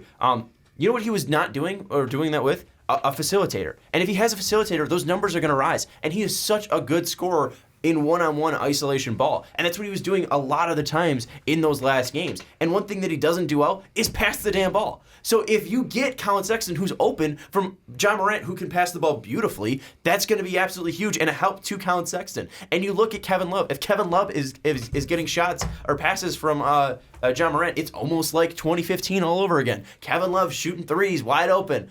It's a joke. But it's way better than George Hill when he was out there passing I agree with that. Delhi. Getting a facilitator for this team would help so much. And Colin Sexton can, I think, most likely, because he is a bigger, bulkier guy, still super athletic, he can guard 2s. Or John Morant can guard 2s. I think I would more rather him on 1 because he's too small. Yeah, he's very thin. Weight-wise, I'd be concerned. Wingspan, we still don't know where he's at. But even though they're both smaller guards, technically height-wise, I would still think it's fine. And I think that they could do so much magic offensively. And John Morant, where's John Morant on your big board? Because I didn't watch it. He's number 2. No, he is number 2 on my big board. Why would you pass that up? That's the thing in my mind. Like, his talent is clearly there. And with me, like I've said before, and Dave's getting annoyed by it, trade first. But since we're not trading here, that's the pick I'm going to make. DeAndre Hunter right there to the Cavs. All right. I put John Morant because I thought that would be the pick. No. DeAndre Hunter. And shockingly, John Morant falls all the way to 6 for the Chicago Bulls to take. Are they going to trade too, Ricky? Dave? Well, they'd be trading up for him. Who are the Cavs taking at 5? I think the Cavs at 5 are going to be kind of shocking here. And I don't even believe myself saying it because I don't want to. But I think they could take a shot at Cam Reddish here. Oh. I thought about him. Over DeAndre Hunter for a second. If I'm going by the Cavs playbook here, I think that they want to get a guy who has a ton of upside still, and I think Cam does. I mean, all we've done is shit on this kid for the last 6 months. Rightfully so at times, but perhaps a little heavy-handed. I want to see him in an offense where the ball gets to go in his hands more often. I want to see him with I would wish he had a true point guard, but that's probably still not going to happen here. But I think that he's one of those guys where if you're still in the mindset of wing dominant NBA, he is the guy who you want to mold after. He's got all the physical tools to be an elite wing in the NBA. You just need to work through whatever's going on with him mentally and whatever's going on with his shot, because the motion itself is not broken. He should by all means be a better shooter than he is. So if you can work to improve that over the next couple of years, he's got the body to grow into. Like I know Ricky said, Paul George. People have wanted him to be T-Mac-esque. He has some of those fantastic measurables that make scouts drop their jaws. And Cleveland is a beautiful place for that. For the hey, you know what? If I'm going through everything I'm going through, it's very low key. The expectations aren't going to be high. He can just kind of go there and be himself, and really kind of had that chip on his shoulder of you know what? We're going to do it for Cleveland. And it's also like what they used to have. It's a beautiful place as well for him because it's he can also blend in with most of the trash that is around Cleveland. And then if he rises to the top, that would be great. Because the Browns are on the up and up. So hey, if the Browns do well, then it's like, oh hey, look, it's a reference. It's dated. Thank you. That took you a bit to get to. We bring that. That's not dated. We bring that reference up at least once a month on this podcast. Dated is it's from I'm not saying we haven't brought it up and It feels like I'm not saying we don't bring it up. I'm saying it's years old. That's how dated it is. Joakim Noah hasn't been on the Bulls for years. I will say. Yep. I had a what's it called? A more dated reference was she's got a great ass. That's going back to '95. Yeah, that caught us off guard going Al Pacino. Yeah. That was I forget what we were talking about. That was we were talking about podcast. Yeah, but so they won't know what you're talking about. We were talking about Chino clips. That's why. Yeah. We weren't referencing an actual woman. Look at us. We don't know actual women. But yeah, I think I need a little more talking into the Cam Reddish thing because I like the idea. Yeah. Because you look at it, Cam Reddish going to be 20 on September 1st, DeAndre Hunter going to be 22 on December 1st. So clearly the age is there too. And if you're thinking Cam Reddish is going to mold into a two-way player, that's the thing with Cam Reddish is I kept trying to punish him for like being bad, and that's why I kept trying to push him down more and more. And that's why at the last one for the coin flip one, I had Cam Reddish at 7 because I was just like, no, you need to get punished. You cannot be a top 5 pick. But when you're explaining it, like, I had him at 11. Yeah, and that's the thing is like he doesn't. His production does not warrant this high of a pick, but he does have such a great kind of canvas that you can mold him to become. That is just so interesting. It may be a reach, but I think they're swinging for the fence on potential here. And is it a reach for a team? Yeah, is it a reach for a team that really kind of needs that player that they can take time on, but he might have that higher floor. Yeah, I just or that think higher ceiling. I'm sorry. Yeah, I think that the big thing going between I was at the toss up between Bull and him, honestly. Really? At the same time, I was going. Well, why didn't you go Bull?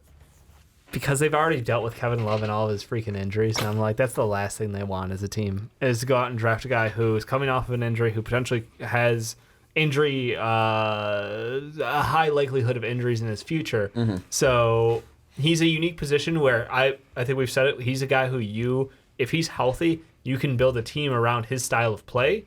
But I think Cam Reddish is a guy who is a no-brainer, plug-and-fit two-way wing in the NBA where you've already got the model. You're not reinventing the wheel with him. Yeah. You're just going to go get someone who you hope can be one of the top 10 wings in the NBA in the next 5 years. To at least give people a look into my big board and thought process I'm going with. Right now, the top player on my board is Darius Garland. Then it's DeAndre Hunter. Then it's Bull. Then it's Cam Reddish. And then it's Sekou Demboya. I'm in agreement with you that I don't like the fit of a Garland or Bull just because Garland positionally, I don't think he would fit well with again, he's more of a shoot-first kind of a guard. Yeah, that's the thing. I like John Morant there because he is such a willing passer. Agreed. And then with DeAndre Hunter, it's just like that age. Is that really what the Cavs need? So then that comes into the Bull, Cam Reddish, and Sekou. Sekou, I think, is the youngest player in this draft. There might be some guy who snuck into the second round, but at least for lottery prospects, he is the youngest. I'll check it out. I think he's going to be 19 in December, so he's a full 2 years younger, or 3 years younger than DeAndre Hunter. So he comes up in my mind. Cam Reddish, though, I have Cam Reddish above Sekou, but I have Bull above Cam Reddish. And then I have DeAndre Hunter above all of them. But I think it does come down to potential. And, Dave, I hate to just completely copy your mock draft, but I'm going Cam Reddish. You talked me into it. It's just the fact that he has such a high floor, I think, and they can take their time to develop him. And really, if he's missing shots and bad, I don't think it's going to hurt his confidence because there's no expectations. Yeah. Like, this is your time to fail. Like, see what works for you. You have a lot of time to grow into the player that you think you can become. There's no rush here in Cleveland. I think that's probably the best fit for him. Yeah. And we've been mocking the Cavs so much in the top 3 where Cam Reddish would be too much of a reach. But now, sitting here at 5, it's like it's my kind of a perfect spot for him. I don't know what to do with my mocks anymore. They're all wrong. Yeah. These players are all jumbled up. He is the youngest. He is just a little bit younger than your boy Charles Bassey that nice. you love so much. Yeah, he's not a lotto. No, he is far from lotto. But anyways, the Cavs right now, we'll mock this. We'll recap this since we're through 5 picks. Suns taking Zion Williamson across the board. RJ Barrett going to the Wizards across the board. Dave and I have John Morant going to the Knicks at 3. Ricky has Jarrett Culver going to the Knicks at 3. I have Jarrett Culver, and along with Dave, have Jarrett Culver going to the Hawks at 4. The Cavs, we both have, Dave and I, taking Cam Reddish, and then Ricky has the Hawks taking a 4 Bull. So really, we have 2 mocks going on podcast. here. We've got 2 mocks going on here. Yeah, I'm really interested to see what he goes with next, Dave, for the Bulls. I think we're probably going to be going in the same direction as well. Yep.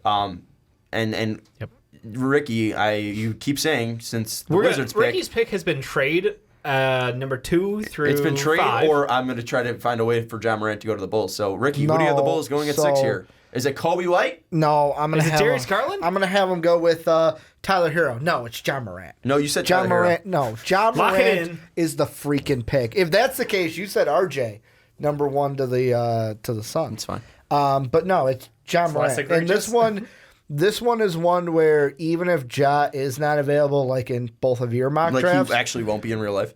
This is one where I would honestly think Colby White to the Bulls at 6. If the Bulls fall to 6, hopefully the Bulls are not in this situation for the real mock, and we don't fall, because then I will have a panic attack, because it's what happened last year, But Ricky, and it's going to happen this year, and I'm going to lose my GD mind. Dave. He's not falling. I feel like you missed No, out an I'm opportunity saying to the say your Bulls favorite fall from draft 4. line, though.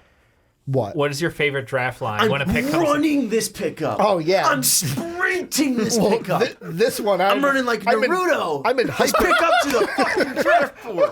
He's got the ninja. No, in this one, I'm Is it like, Naruto I'm or in Naruto? like hyperspace. at this point. I'm in like hyperspace. damage I'm is getting done. this thing up to the podium as quick as possible to get John Morant. But no, like, Well, yeah, you probably turned this pick in number 1 because you already plotted out your way to No. get John Morant there. You're Well, like, I mean- I already know since I'm the god of No. this mock draft. I'm giving my like I said, pick in already. in real life, a trade would have happened. Was it the Pelicans? Was it the Bulls? Was it the Grizzlies? I don't know. A trade would have happened, though, if we were able to do them. But no, John Morant to the Bulls, and even if he wasn't there, I'd go Kobe White to the Bulls. I just think it's kind of BS that 4 players went above him that you think are worse than him. That's the thing. That's just how a the mock thing. draft is different than a big board. Well, my man. I'm just calling it out. Like, it is different, but also, like, when you're dealing with guys that are that talented, there's just teams aren't going to pass up on them unless they're the New York Giants. So, John Morant to the Bulls. all right. Dave, who do you have him going with? We're in the same mindset here? It's Darius Garland. Oh, we're not. I'm going Darius Garland with this one. I know that a lot of people want to be like, where's the defense? They're like, their defense doesn't matter. You don't get paid for defense. Okay, Jabari. Jim Boylan will coach it into him. Look, Trae Young was the worst defender in the NBA last year by a wide margin. Anybody disappointed with that pick at all? Wiggins was 2, I think. Wiggins might have been 2. I mean, he played OKC a couple times, so that might have helped him out, though. Help him score, not defend. He played defense. Too. He was like all in on those games. He hates them. Unknown reasons still. But no, Darius Garland. I am 100% in the you're past that point. You need a point guard. It's either he or Kobe White. I think Kobe White's very good. I think Darius Garland's shooting is on a different level. So I'm going to take the risk, go for the guy who I know everyone's like, but Zach LaVine's our guy. Lowry Markkanen's our scorer. We don't need another scorer. And I'm like, is it really a problem if you have too many good scorers? What I'm seeing out of great teams right now is that you have to have guys step up night in, night out. And Kevin Durant obviously elevated his play when Klay Thompson wasn't on fire. Klay Thompson was on fire a couple of games. Yep. Steph Curry was on fire a couple of games. Like, it's got to come from multiple guys. You can't just say Zach LaVine and Lowry Markkanen are going to get it done. So that's why I'm going with one of the best scorers in this draft, perhaps. Yeah, I think, again, I love Garland. He's my 4th player, not 5th. We're on my weeks big away board. from getting the medicals, hopefully. Yeah, he's my 4th player on my board, and again, they need a guard. But the player that's 5th on my board is the player I mocked to him last time at 5. And again, this really shouldn't change because Garland was on the board last time, and nothing's changed for the Chicago Bulls. I have him going DeAndre Hunter with this pick, and people might hate it because he's not a guard. Yep, but I do. The rationing that I'm going with here is this is a team that is still extremely young. The oldest piece of this core is Otto Porter, and he's going to turn 26 on June 3rd. But he's already locked up. He's going to be on this team for a while. They can't move that contract again, even maybe unless he starts balling out like crazy. But I don't think there's a real need to. And he's going to be entering his prime when this team starts to need to win. Yeah. And I think Chicago will give them one more year, too. I think picking Garland would really kill the offensive flow. And one thing that Hunter gives to you is he gives you a guy that's already progressed. He's a guy that's giving you a guy closer to your prime. So when you do finally hit that, all right, we've really filled out our starting lineup with a starting guard, he's going to be ready already to contribute. And I think you can run with Chris Dunn for one more year. You can see what he can fully give you as a starter, and if he's healthy. And if he's not healthy, it just makes it easier to cut him after this year or not offer him a large contract. And you can also just look to next year because we see the prospects that are available next year. And even if they draft Darius Garland, I don't think they're going to be a great team. I don't think they're going to be making the playoffs next year. But okay. I just don't think Had they will been be. healthy this year, they would have been a playoff I mean, team. you look at what after they traded for Otto Porter, they started winning a ton. They started looking really great out there. So they might not be. They might end up being a playoff team. It was a coincidence as well as their health. I'm just tossing it out there. Yeah, I mean, Markkanen wasn't great healthy to start off the season. Yeah. Who else wasn't healthy as well? Markkanen missed games. Zach missed games. Zach Carter missed got games. injured Wendell early. missed games as soon as Markkanen came back, and then we got Otto, obviously. Dunn started the season injured as well, right? I think he started injured Or and Bobby finished did? injured. Bobby did. Literally everyone on our team had missed games this But year. I think it was Markkanen and some other scorer was hurt right away to start the year. Yeah. But and that's why Fred was hired. And people were like, "Well, Fred didn't even have a full team." But I just think that this team still won't be there yet. So you're going for next year? veteran wing depth, basically. Yeah, I'm going for versatility because when you're in the playoffs, you need versatility But you're at with pick your wings. 6. Swing for the fences, man. But I don't think swinging for the fences will be. If would you be feel good like you've for got your 4 team. guys in your core locked up, that's my rationale. I've got 4 guys that's my starting lineup for the next 2 years. I'm good with all of those guys. That's about as far as you can count in today's NBA because of the amount of movement of players. So I feel good about that, and I'm going, what is the best potential outcome of this draft? And in my mind, it's still Bull, but like we've already got our 4, so I'm going with Darius Garland. Yeah. You're not wrong. It's just I'm trying to give you I am absolutely No, I understand. I don't plan on being this high up in the lottery. I don't think again. people are, like Bulls fans will be happy that I don't have him going with a guard. Yeah. It's just the fact that I don't think a guard outside of Morant would fit well with him. And if there is, I think it's Kobe White, and Kobe White would be too much of a reach here. Okay. So I think that the Bulls, if they do get the 6th pick, Yeah. why not also trade down?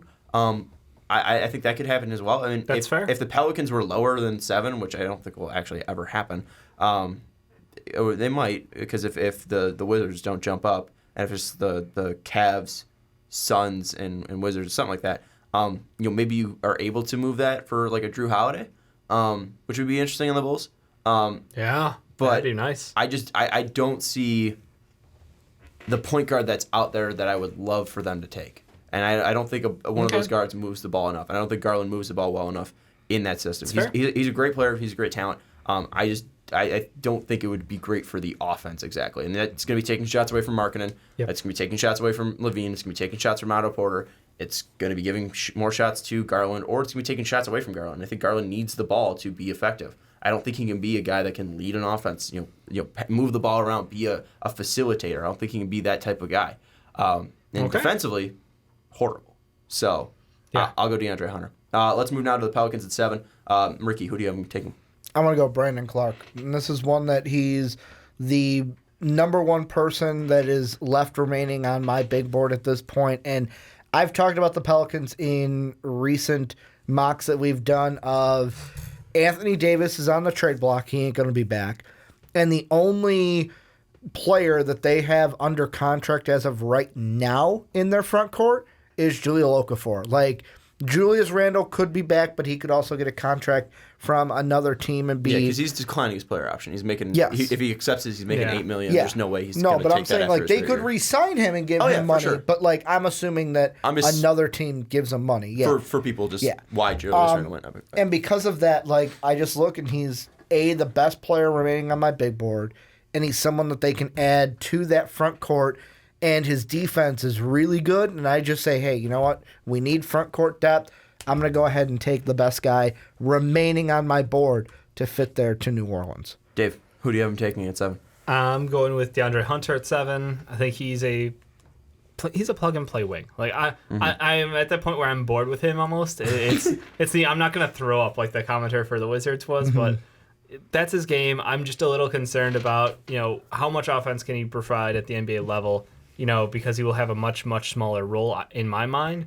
Although on this team with so many unknowns about who's going to be there, this year, next year, going into the future, if they're going to reload or if they're going to unload their talent and get draft pick heavy, he's a guy, at least you have a safe player who looks like he has, a decade plus in the NBA. Like, guys like Danny Green aren't sexy, but Danny Green's a winner. Yeah. And I feel like DeAndre Hunter has a very similar feel to him. He throws a really hard bow, by the way, too. I fucking hated that. he took a couple shots at J-Day tonight. Felt a little cheap. Yeah. I think looking at the way this fell out, it couldn't fall more perfect for the Pelicans. Hunter would definitely be the pick here if this guy wasn't on the board, because not only is he right behind this guy on my big board, you're exactly right. Because this is a team too that could be interesting. If they do trade, Anthony Davis, I think they're going to, especially if they trade him like the Lakers and they get those pieces back, like Brandon Ingram, Kyle Kuzma. This could be a team that could jump to the playoffs. because I really liked what they were able to do when healthy. Yeah. Drew Holiday is great. If they re-sign Julius Randle, I'd love that. Just make the Lakers again. I think it'd be a really fun team. I think just the inconsistency of, is Anthony Davis going to be here? Is he not going to be here? He's injured. They also had obviously injuries just around their team. I think DeAndre Hunter would be a great fit for them. But I feel like if they're moving away from Anthony Davis, they're trying to bring in a new regime. They're trying to start clean. And I think for that, you need to at least get a guy who has star potential, and that's Darius Garland. He's still on the board.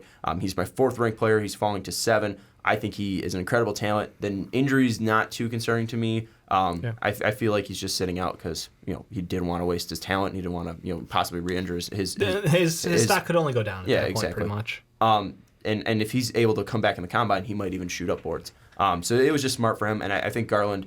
Too. I mean, he's just so talented offensively, and you already have a guard in Drew Holiday who can move to the 2 and defend 2s, and he is just a stud. He's an all-star. Right? He's been an all-star before. He's been an all-star. He was voted most underrated player in the NBA this year again. He's incredible, and he's a guy that can score. He's gotten up near 19 points before in his career. Yep. He's a guy that can move the ball as well. He is just so versatile and fluid, and Darius Garland having that much of a leader next to him would be absolutely huge, and he could score points too, because Anthony Davis isn't on the team. If Julius Randle's not on the team as well, they're going to need somebody to score. I mean, Garland can do that.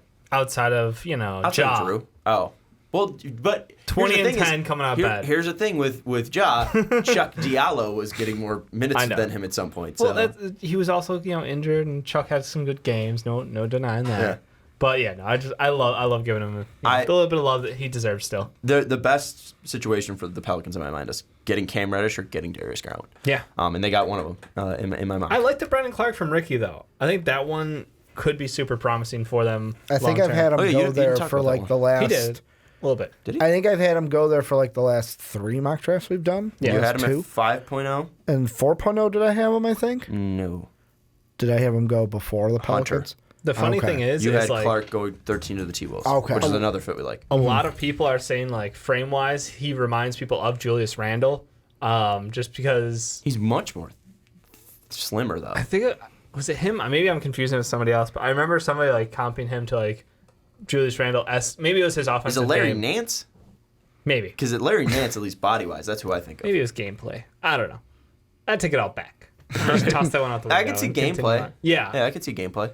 So, better defender. Yeah, obviously. But just offensive game. Yeah, I could see that. I think Clark is definitely interesting, and if they do move away from Randall, that would be a pick. But for me, it's just they're barren right now in the front court, and it's like it's a big question mark. And I'm not confident that Julius Randle is a Pelican next year. I just think the biggest thing that concerns me about the Pelicans is not having that other guard next to Drew, and that's something they had once in Rondo. And then they got like a shitty version of Rondo and Alfred Payton.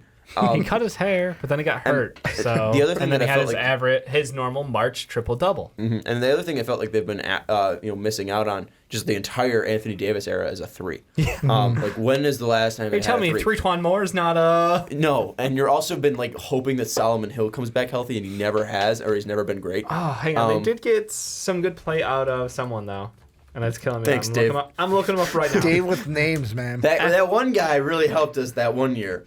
Oh my God, basketball reference go faster. Yeah, I like Solomon Hill's been a guy that he's played 44 games, 12 games, and then 2016 he played 80 games, and was a decent 3-point shooter that year at 34.8%. But he's been a guy that they've kind of been hoping would come back healthy, and never really has. But he's never been like that consistent guy.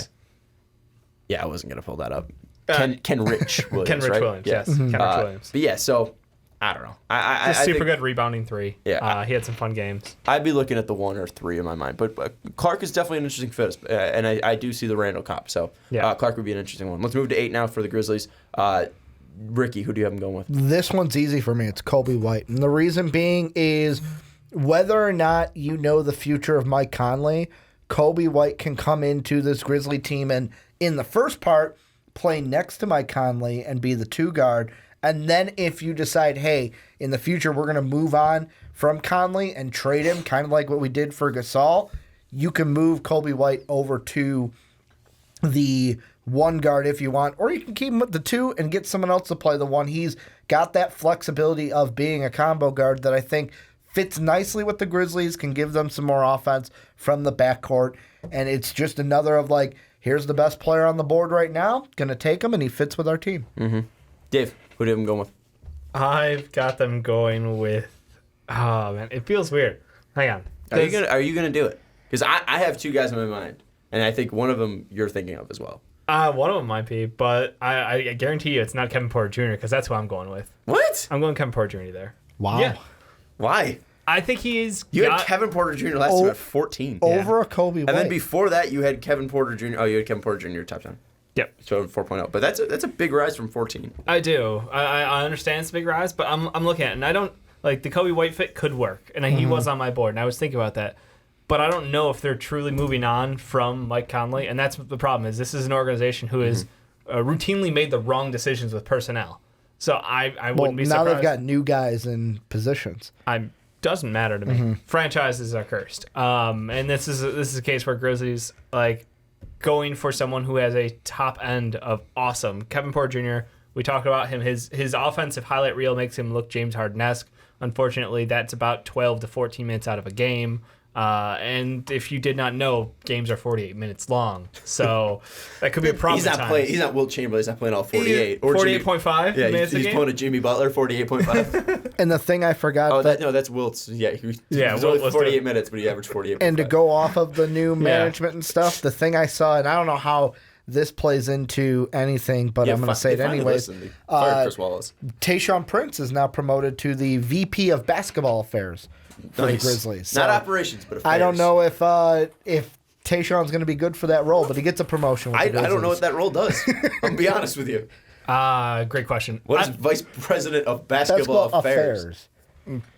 Is that like foreign affairs? It Like, are they could just be. talking to other teams? Like, hey, how you guys doing? But he's not even the president. He's the vice president. He's the VP. Yeah. He's probably the one like organizing them a little bit. You know, he's the second guy in the room. I think he's just like the nice guy. He's a great guy. It's just like, oh wow, Tayshaun Prince is here, and like the other guys. I'd say take, like, Tayshaun pictures Prince with has him. that credibility to him. Yeah, he's cool. Yeah. Who doesn't love Tayshaun? Probably a couple teams in the league still. But no, from my opinion, I look at them and I say they've got their 4 and Jaren Jackson locked up. Yeah. 5, I like what I saw last year. At the end of the year, obviously they got JP. Oh, Jonas Joakim Noah? Oh, No. Jonas Valanciunas. Yeah, Jonas Valanciunas yeah, and Noah as JV.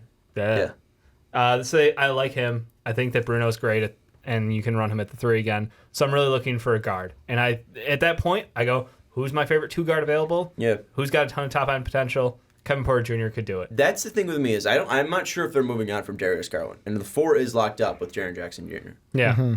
And I don't like any 2s here. That's wrong. And There I don't aren't think any I like amazing 2s. Kobe White enough. I like Darius Garland. If Darius Garland's here, I like him enough to take him. Yeah.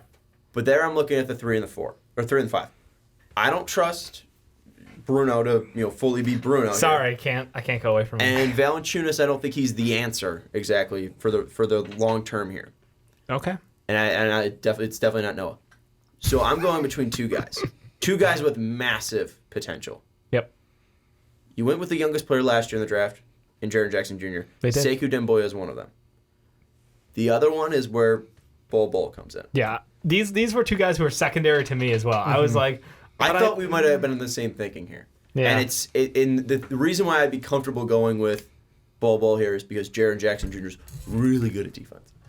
He's really good. He's pretty good. So, and then you could literally just have Bol come in and just be a weak side defender, blocking shots.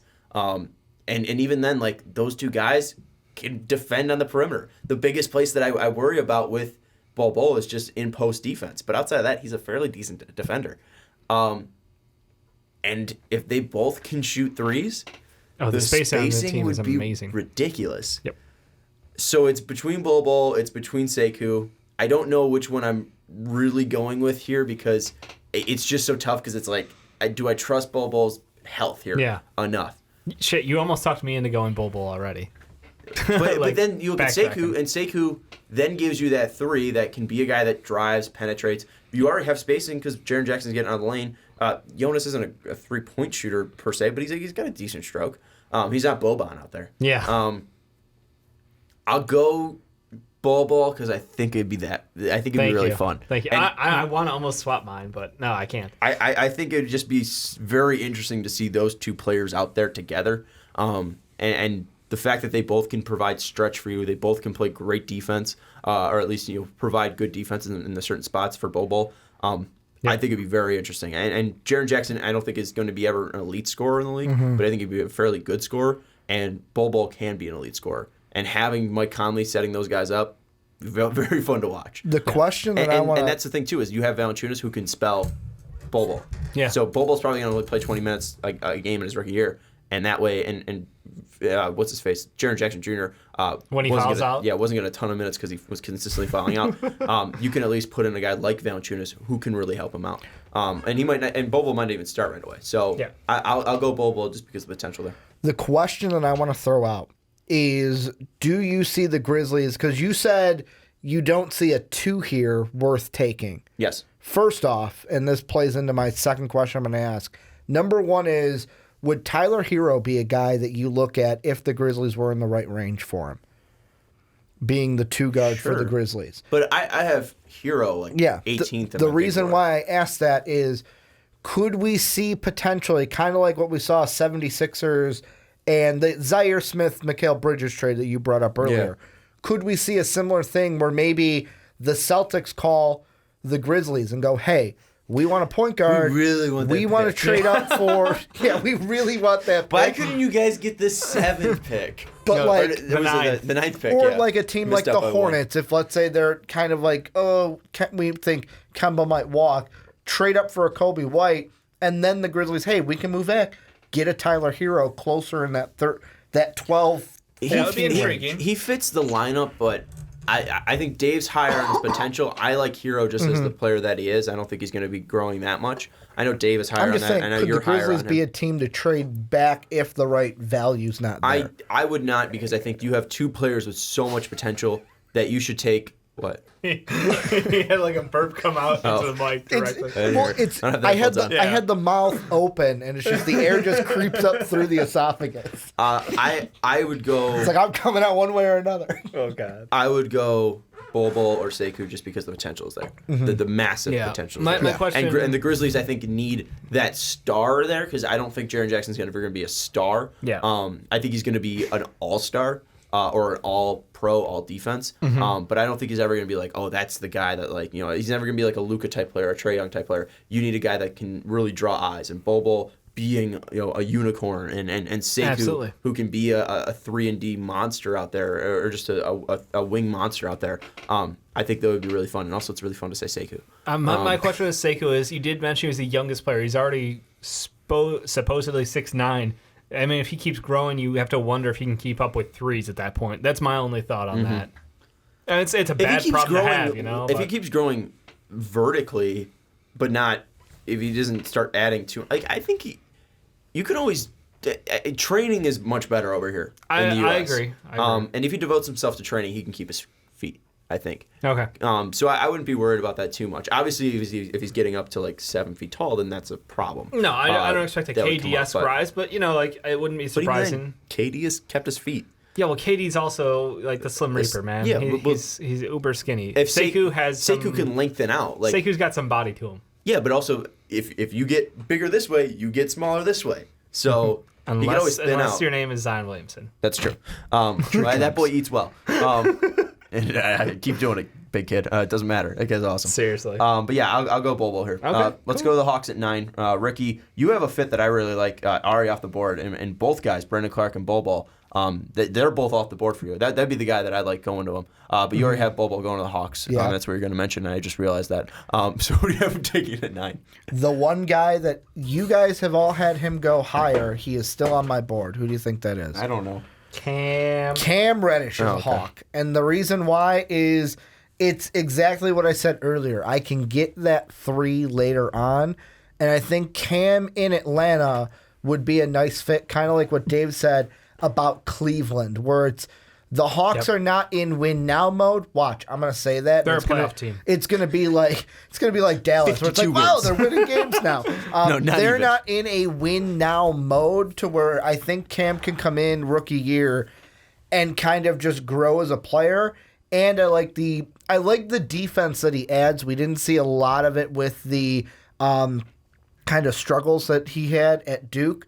but I like the player that Cam is. I love the defense that he brings, and that is something that you need when you have a defensive liability like Trae Young on your team. You got to surround him with defensive players who can also score. Dave, Yeah. who do you have him going with? I've got him going bull here. I know everybody wants to shit on the defense, and him and John Collins might be a problem, but at the same time, he's definitely got the highest upside available on my board at this point.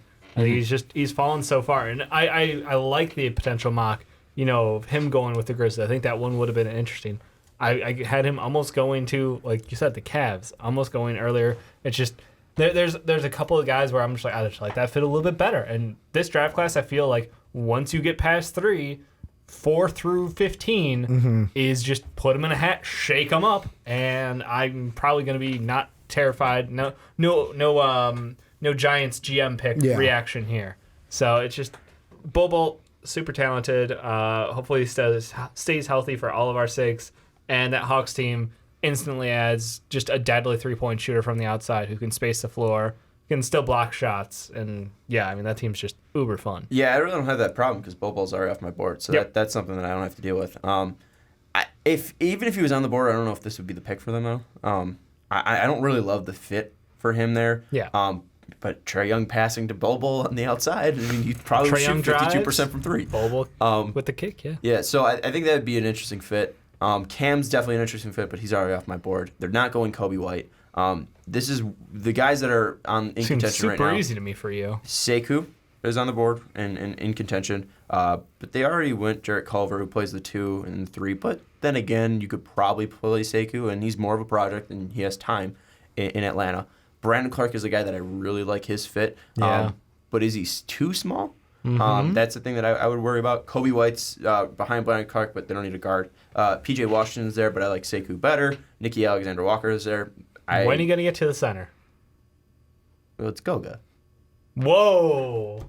What center are you thinking about? You going Goga or Jackson Hayes? He's up my big board. Goga's there. And that's fine. I'm surprised because we've been mocking Jackson Hayes consistently to the Hawks as a, it was me and point guards with the Magic. It's just you take a point guard, you're the Magic. The Hawks, we were saying, you're taking Jackson Hayes. You said this in the 20 through 25? What do you guys do? 16 through 25 for the big board? Yeah, well, you and I had him in the 16 through 25. Dave had him in the 6 through 15, but we talked about him in 16 through 25, yes. Yeah, we had him through the 5 through 16, right? Is that what you said? 16 through 25 is where you and I had him. I had him a notch above you guys, actually. Dave had him a notch above. Okay, where did I have him then? You had him 17. Really? You had him at Jackson Hayes at 17. I had him at 18. Goga. Oh, Goga you had at...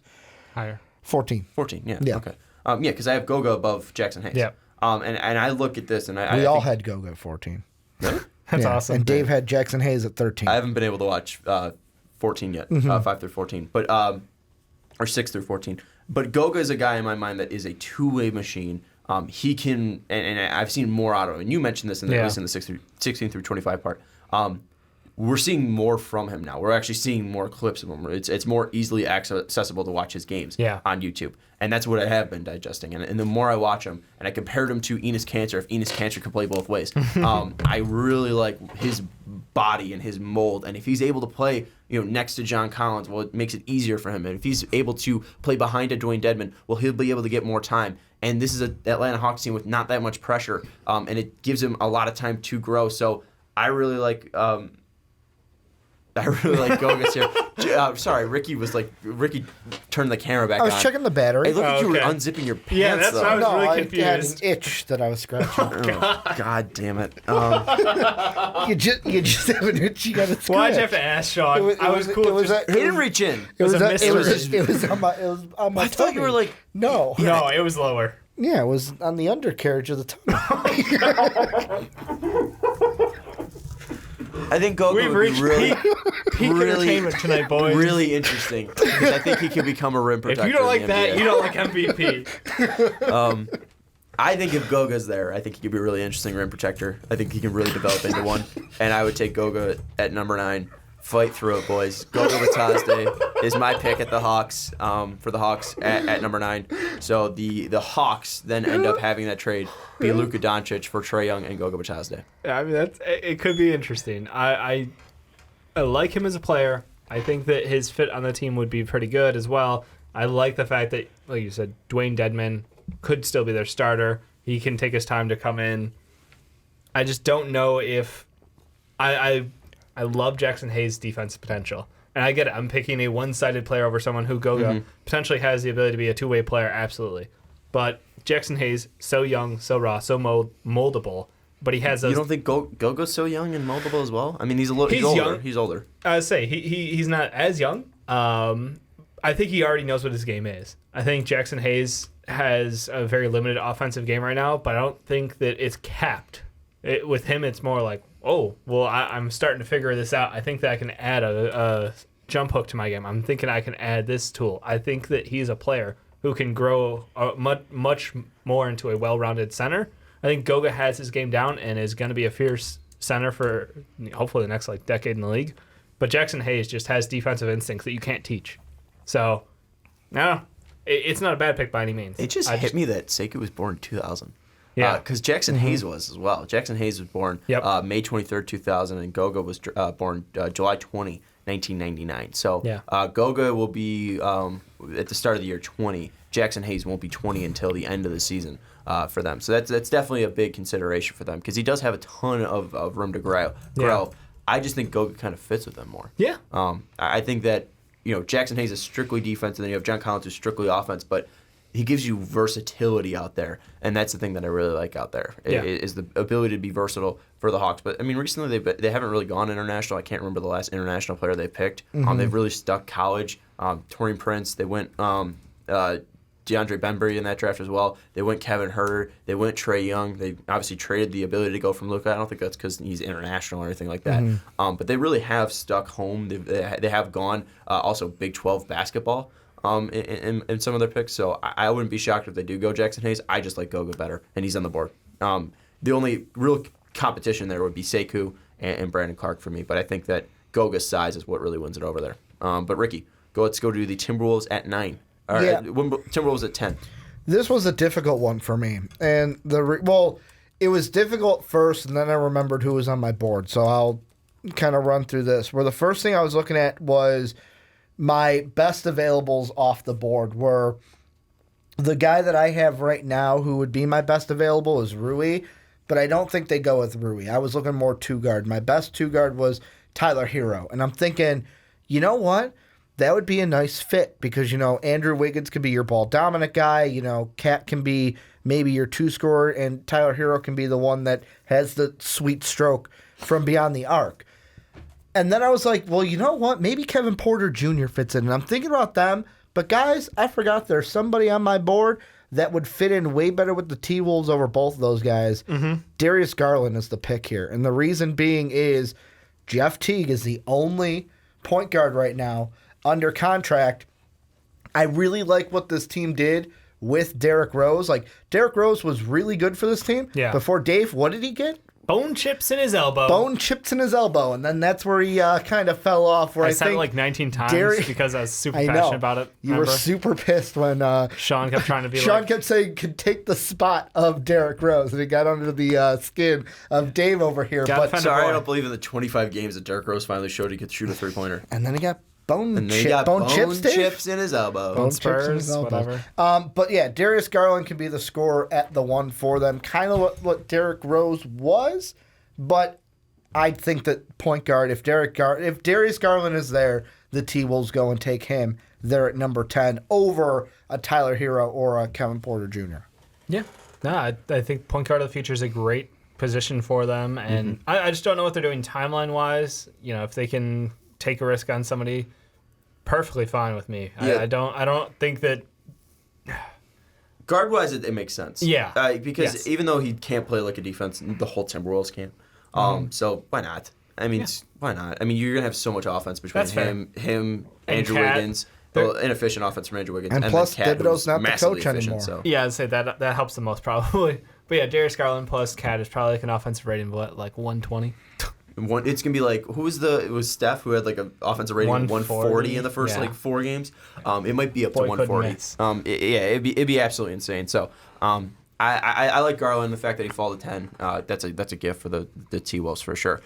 Dave, I already see you filled in your pick and we filled in our pick. Yep, because it's a We Agree podcast. Yep. I'm going with Brandon Clark. We are going with Brandon Clark. Cat needs an enforcer. Cat needs someone who plays defense. Brandon Clark, incredibly unselfish on offense, still does have a couple good moves to him, though, so he's not exactly going to be useless out there. Mm-hmm. They're not playing 4v5, but defensively, he can catch a lob. He can actually run to the hole with the basket, too. Loved it a couple times. He's got a great spin move. I think they'd call it travel if he's running to the hole. Well, he dribbles eventually. But no, like Brandon Clark, just fantastic defender. We just hope that long-term, his size doesn't become an issue for him when getting matched up with some of the bigger centers, especially out in the West. So I would absolutely love to see the matchup versus your boy Jokic versus him. Yeah. See what he can do out there, really test his mettle. But you need someone who can cover up for Cat's deficiencies. And Cat is one of the most offensively gifted big men in the game. So getting him Brandon Clark is like early Christmas gift. Yeah, for sure. I agree. You hit every single point that I wanted to hit. Just the fact that him next to Cat, you finally give Cat the ability to just focus solely offensively. He hasn't been doing that already? Well, I feel like he has that anxiety the anxiety, I need to be a good defender to be like great. I mean, like honestly, just be you offensively, just dominate. And if it comes along where you don't need to be the number one defensive big man, then I think it's going to end up helping his game. And he kind of had that when Gorgie Dieng was out there. But Brandon Clark's a different monster, and I think that he could really defend just that the best player out there. Him versus Joel Embiid would definitely be interesting. I don't know if he'll have the size to do that. Yeah.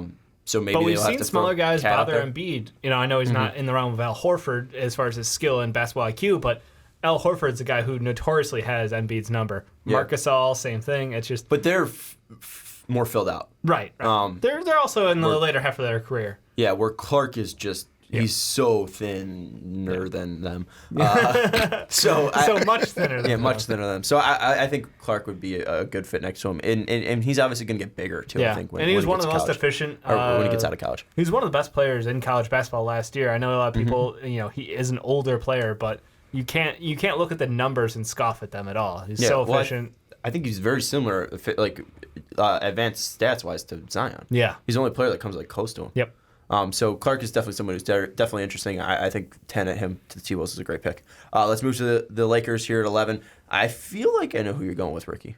Who am I going with? Tyler Hero. No, I'm going to go Kevin Porter Jr. Really? Why the change? Because I feel like you've gone Tyler Hero here before. And the reason being is I was kind of comparing the two and looking at their numbers. And when you look at it, yes, Tyler Hero has the better free throw percentage, but they both scored in less games the same amount of points per game. What? They both scored the same amount of they have the same points per game. I'm looking per 36. Never mind. So in per 36, they're the same. But when you look at the 3-point, points per game. When you look at the same 3-point percentage, it's Kevin Porter Jr. is kind of projected to be a little bit better than Tyler Hero when you look at the numbers. So I look at it and I go with a Kevin Porter Jr. over a Tyler Hero, although I wouldn't be mad if they went with Tyler Hero, because the big thing is LeBron just needs shooters to shoot the ball. And yes, Tyler Hero is more of a pure shooter, but I think Kevin Porter Jr. can add more to the team than just shooting from the outside. And he'd be more efficient at it than a Tyler Hero. I love you, Ricky, and this is just me personally. Mm-hmm. I hate the pick, and yes, Kevin Porter Jr. has a higher percentage, higher 3-point percentage than Kevin Porter Jr. But Kevin Porter Jr. took 68 threes this year, and when you look at Tyler Hero, he was over 230, and he was shooting 35%, and he's shooting 93.5% from the line. I think his shooting is on a next level. I think you guys were having the discussion, who's the best shooter in this draft. Mm-hmm. I think it is Tyler Hero, at least from a shooting. Tyler or Cam Johnson? I would still go Tyler because he is younger. But Cam's been shooting. Yeah, Cam's been shooting, for 4 years in college. Yeah. I think Tyler Hero also has the addition of range. Cam Johnson was shooting very close to the line in most of his attempts. And I think the thing, too, with it is Kevin Porter's shot is not clean. At least from a mechanic standpoint, he's got a weird, funky hitch. It's not like straight up and down. It's not a clean release. He's got a weird wrist motion to it. Where Hero's just boom, like it's just catch and shoot. It's day and night. I love what he did, and especially going 87 from 93. Like he has the motion down. Another thing, Hero would be the pick for me, and that's my pick for the Lakers. It's Go a ahead reach. and give us the reason why we picked Tyler Hero. What? Go ahead and give the reason why we picked Tyler Hero. Are you picking him as well? Yeah. Yeah. I've vocalized at least for Yes. listeners. Yes, I am picking Tyler Hero. they saw it's the people listening. That's that how I didn't was see. talking. Okay, I'm going Hero, and Dave's going Hero just because you gave the reasons, I feel. You gave the great fact. Like LeBron needs shooters. Yeah. And you look at what The Reggie only- Bullock did when he got to the Lakers, and he was lighting it up. And The No, only his percentage question- is tanked, actually. no, he didn't. Yeah, Reggie Bullock. They went down from his time on the Detroit Pistons. He went from like well, a because he 39 had way to a more 33% like, shooter. There were way more players. I mean, maybe at the end of the with year the it picked up a Lakers. little, and also because of their injuries everywhere, and they rolled in the fucking wagons. It dipped 4%. Yeah, it's a pretty big deal. The dumb question I'm going to ask here Might be. is I think I watched the first couple games, but also did LeBron light was up hurt early. in the second half. Yeah. the dumb question I'm going to ask here is, does it matter that they don't have a coach signed yet, or is it the dumb question of like, no, it doesn't because LeBron's the coach and they're just going to get a coach that fits with LeBron, so why are we even asking? Like, does it matter that once a coach gets hired, is that going to influence who they take here with this pick? Like, which shooter they take? Not because I think I'm off the train of them going with a center here There's in the lottery. Yeah, I'm concerned none of the centers are like filled out enough to be an instant impact player. So that leads me to go shooter. And Kevin Porter Jr. is an interesting prospect. I see him with the ball in his hand having more success than him being a spot up guy. And that stats may prove me entirely wrong there. It's just what I've seen out of him and his play style. That's the same reason I don't have Nickeil Alexander-Walker going here as well. I think Tyler Hero, he has success with ball in his hands, but he also works great as a spot-up shooter. It's just the LeBron formula to success has been get him shooters who can just pull the trigger on stuff early on, and we saw that work for him in the past, and this year they went in a different way. Didn't work out for health and other reasons as well, but it was pretty clear that having no dependable shooters on the outside ruined that offensive flow. First 7 games, Reggie Bullock with the Lakers shot 56% from 3. So that's what it was in my mind. That was prevalent, at least in my mind. Was that he was shooting that? And that was also no Lonzo Ball, so and no Blake Griffin, who's the best point guard on the Detroit Pistons in my mind. Ish. But yeah, I think Disrespect to Ish. with Hero too is like, I think if he gets the ball, LeBron drives, kicks out to Hero. Hero's open too, and he has a defender closing out on him. I think he does have that nice like first step to pump fake first step, get around, and he's got a silky smooth mid range jumper too. I think it's just like he can add so much versatility and just like just shooting. I think he's a more gifted scorer, at least when we're talking about jump shooting. Porter's a better driver. He's more athletic. He's very good in the lane. But I worry about his ability to work next to LeBron. And Hero, I don't worry about that at all. I think it's a great fit for them. Let's go to the Hornets at 12. Ricky, who do you have them taking? Now, this one is going to be a shocker to most people, but for me, this is a potential pick because he's the top guy on my big board left available. Yeah. I'm going to have him go Rui. I'm going Rui Hachimura here. Thank you. Where do you have him on your big board exactly? I have him, let's see, I'll pull up the big board again because I had the Rui was spot 10. right. He was 10. So he's right in my top 10.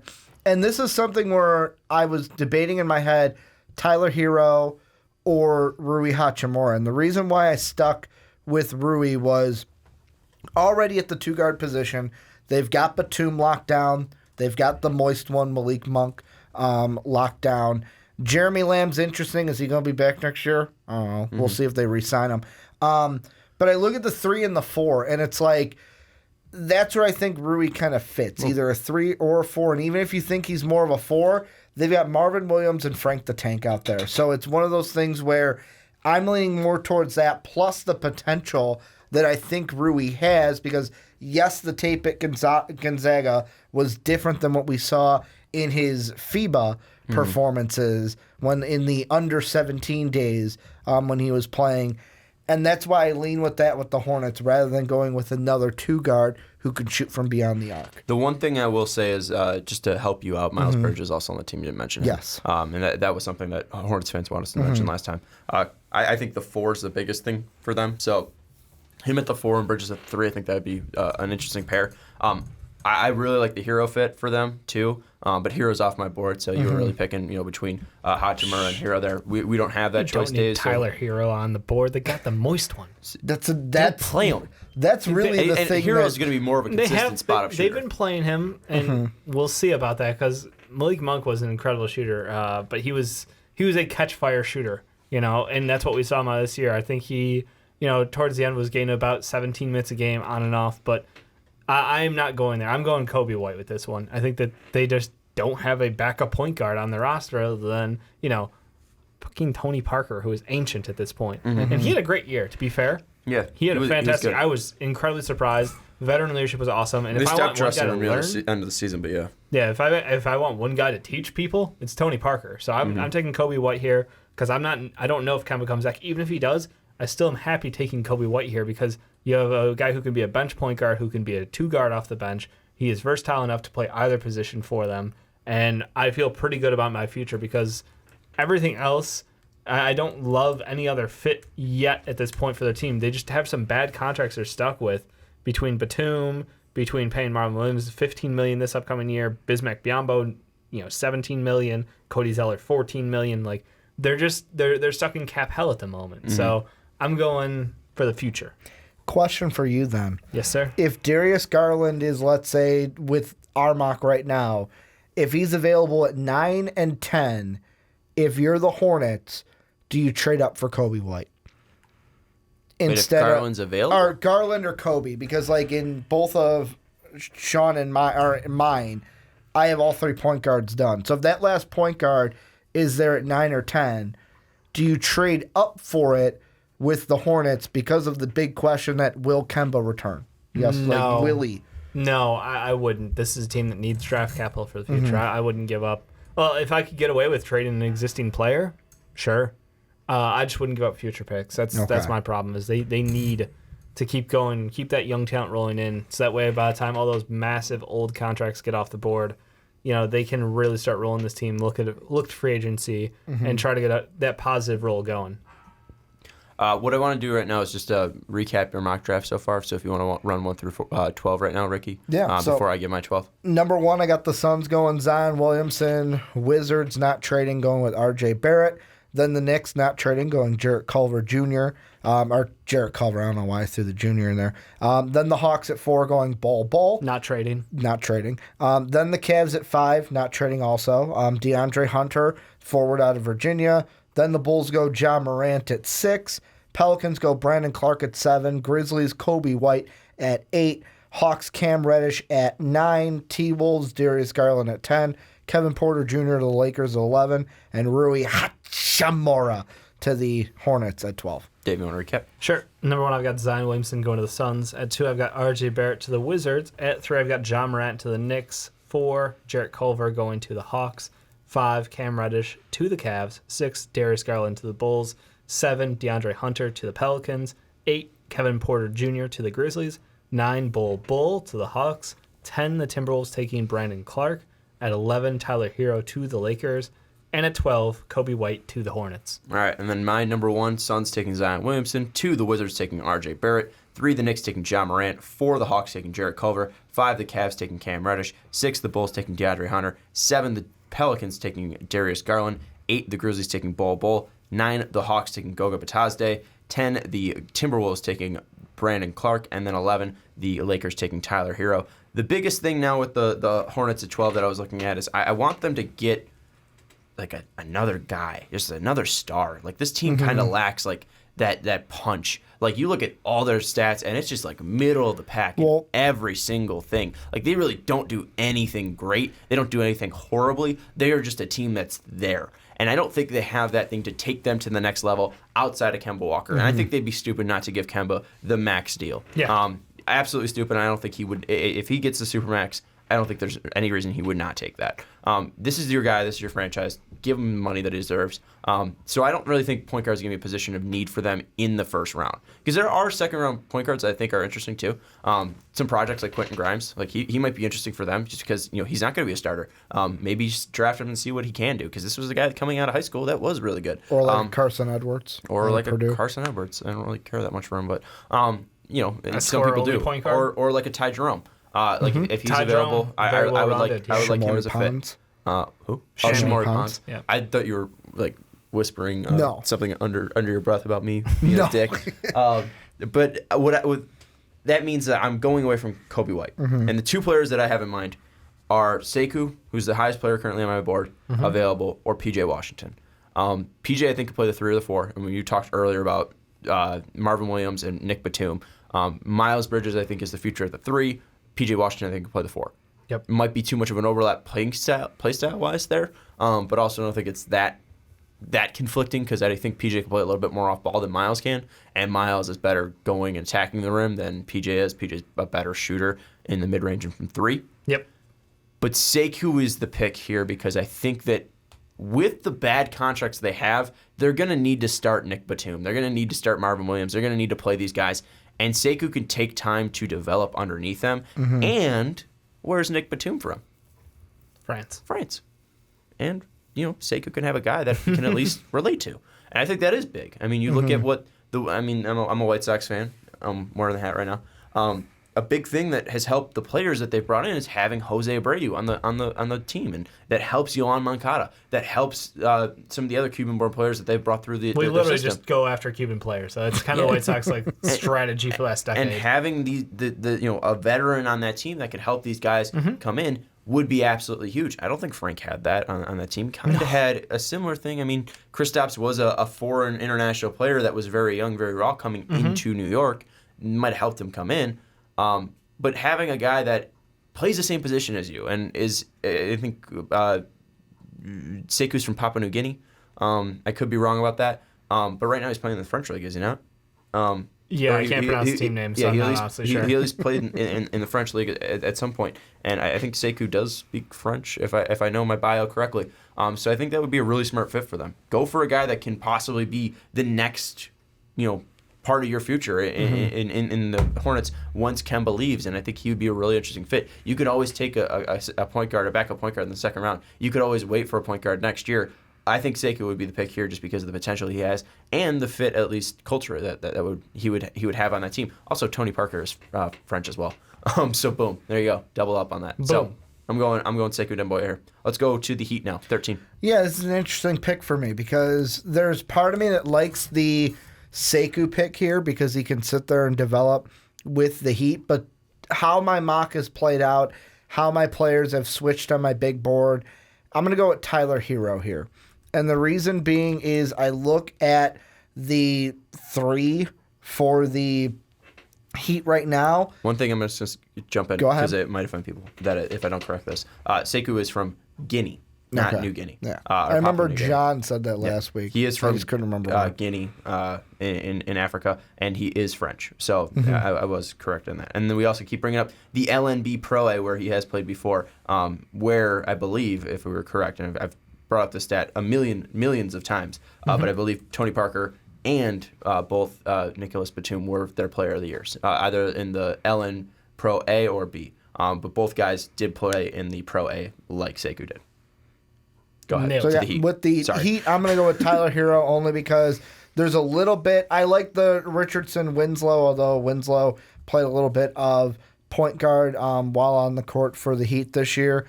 But I look at the 2 guards, and it's D. Wade's retiring, Kendrick Nunn, shout out to former Illini, although he transferred to Oakland. They're kind of thin there. They only got Deion Waiters. And is it Waiters County? I don't know. We're going to have to see now with D. Wade leaving. So I'm going to go Tyler Hero, adding a shooting guard who can shoot from beyond the arc, has a great free throw stroke. And I'm totally not confident in that. Part of me wants to go with Sekou, but I am going to go Tyler Hero to the Heat at 13. All right. Interesting fit. Yeah, I'm not sold. I like how they stretch out with big bodies going 1 through 3 sometimes. We saw it last with Goran out, and obviously when he came back, they actually opted to keep him coming off the bench for a good portion of that period because you had success running Justice Winslow at the 1, Josh Richardson at the 2, Derek Jones Jr. at the 3, and that kind of gave them a lot of athleticism, length, and size on teams. So I'm in the same vein. I'm going with Sekou Demboya here, and I think that he's another guy who is a fantastic guy who can cover multiple positions. We're going positionless basketball for Miami. And Sean, you talked about it earlier when you liked, we were discussing, is he going to be maybe too big for a 3 if he keeps growing? Mm-hmm. Is he? And I think that he's a 3-4 tweener. I don't have a problem with him at either position. I think if he goes to the Heat, that's a team that's known for just being workout warriors. They've got the body fat percentage challenge stuff they do during the offseason. Yeah. Guys come in absolutely shredded. I think that's like the ideal situation. I know a lot of people want to go, the Heat don't draft international players too often. I don't care. He is the most talented guy on my board at this point, and I'm not in the Heat front office. I'm pretending I am, and I'm telling them, take Sekou Demboya if he's on your board. Yeah, he would be an interesting player for them. That was a pick we had last time too. I just think he is very moldable, so that's the reason why I think he would work there. And it's not like they've never had an international player on their team. I mean, Goran Dragic's currently under contract. Oh, they traded for them, but they still thought he could play on their team. Oh no, yeah. He's got a player option coming in, so that's gonna be a team too. They're not a team with huge needs for them. So I'm just going off my board, and I know that we just mentioned this guy, Goran Dragic. He's got a player option that he's going to pick up, so they don't need this guy right away, but Kobe White's the best player on my board. There's no reason not to go for him right now. I think you can go him or Nicky Alexander-Walker. Those are the 2 top guys on my board, and he would fit. Nicky Alexander-Walker probably more with that team just because he gives them versatility, which is something they do love. But I look at Kobe White, and I think that he can bring the same thing that Goran does, but just younger and cheaper. And that's the thing, too. It's like, Goran's going to be making 19 next year. And this is a team that will probably look for some ways to free up cap space because this is a team that does like to attack the free agency market. And they really can't do that right now with the Whiteside contract, with the Goran contract. So I think that something they can do is just if they get a guy who can step in next year as their point guard, that could be huge. And I know that Justice has played that as well, but also having a secondary ball handler is necessary for that team because Justice isn't a guy that you can give the ball every single possession because I don't think he is creative enough as a passer and as a facilitator to do so. Kobe White, quick, fast, lean. He can score. He can get to the bucket. He can facilitate. I think he's too good. He's too talented not to pick here at 13 for the Heat. They're going with Kobe White. Mm-hmm. Let's go to 14. Let's go to the Celtics, Ricky. This one's difficult for me because they have so many other picks. The 3 that are circling my mind are Sekou, Goga, PJ Washington. And I know PJ Washington might be a little bit of a reach on my board because I think I have him at 16. Was just out of the lottery. I think Goga might be just out of the lottery for me as well, with Sekou being the only one in. I immediately got rid of Sekou because I'm like, you know what? I can get a wing or a 2 later in the draft, so I'm going to go away from Sekou. And then I looked at the front court for Boston. And right now I know Marcus Morris, or Marooks, as we like to call him here on the podcast. Oh, yeah, we misspelled shout out to Marooks. Marooks. He has his contract coming up. So, I mean, that's why I throw the PJ Washington out there. But they did draft Robert Williams last year. Yeah, but he's a different player. He's more of a 5. And that's the thing. Is he going to go to the 5? Is he going to go to the 4? He's too in my head, I am circling it.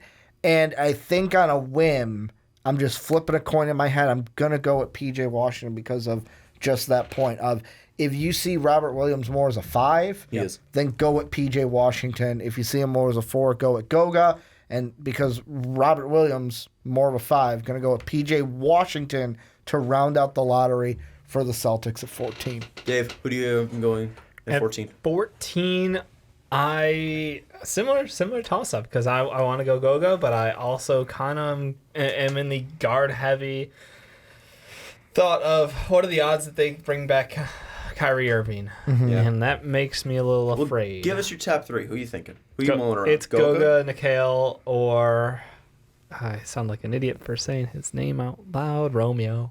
I was gonna say. I thought you were thinking Romeo. Yeah, Romeo. Why do you feel like an idiot saying Romeo? Because I haven't been behind him all season. He was very low on our big boards. Yeah, I haven't been behind him all season, but he's a guy who could absolutely come in and take shots left and right. But the question is, do you want a guy who does that when you have someone like Jason Tatum up and budding? And I that's for that reason, like I almost eliminate him because I think that yes, he has the body. Yes, he could be a good shooter for them going forward.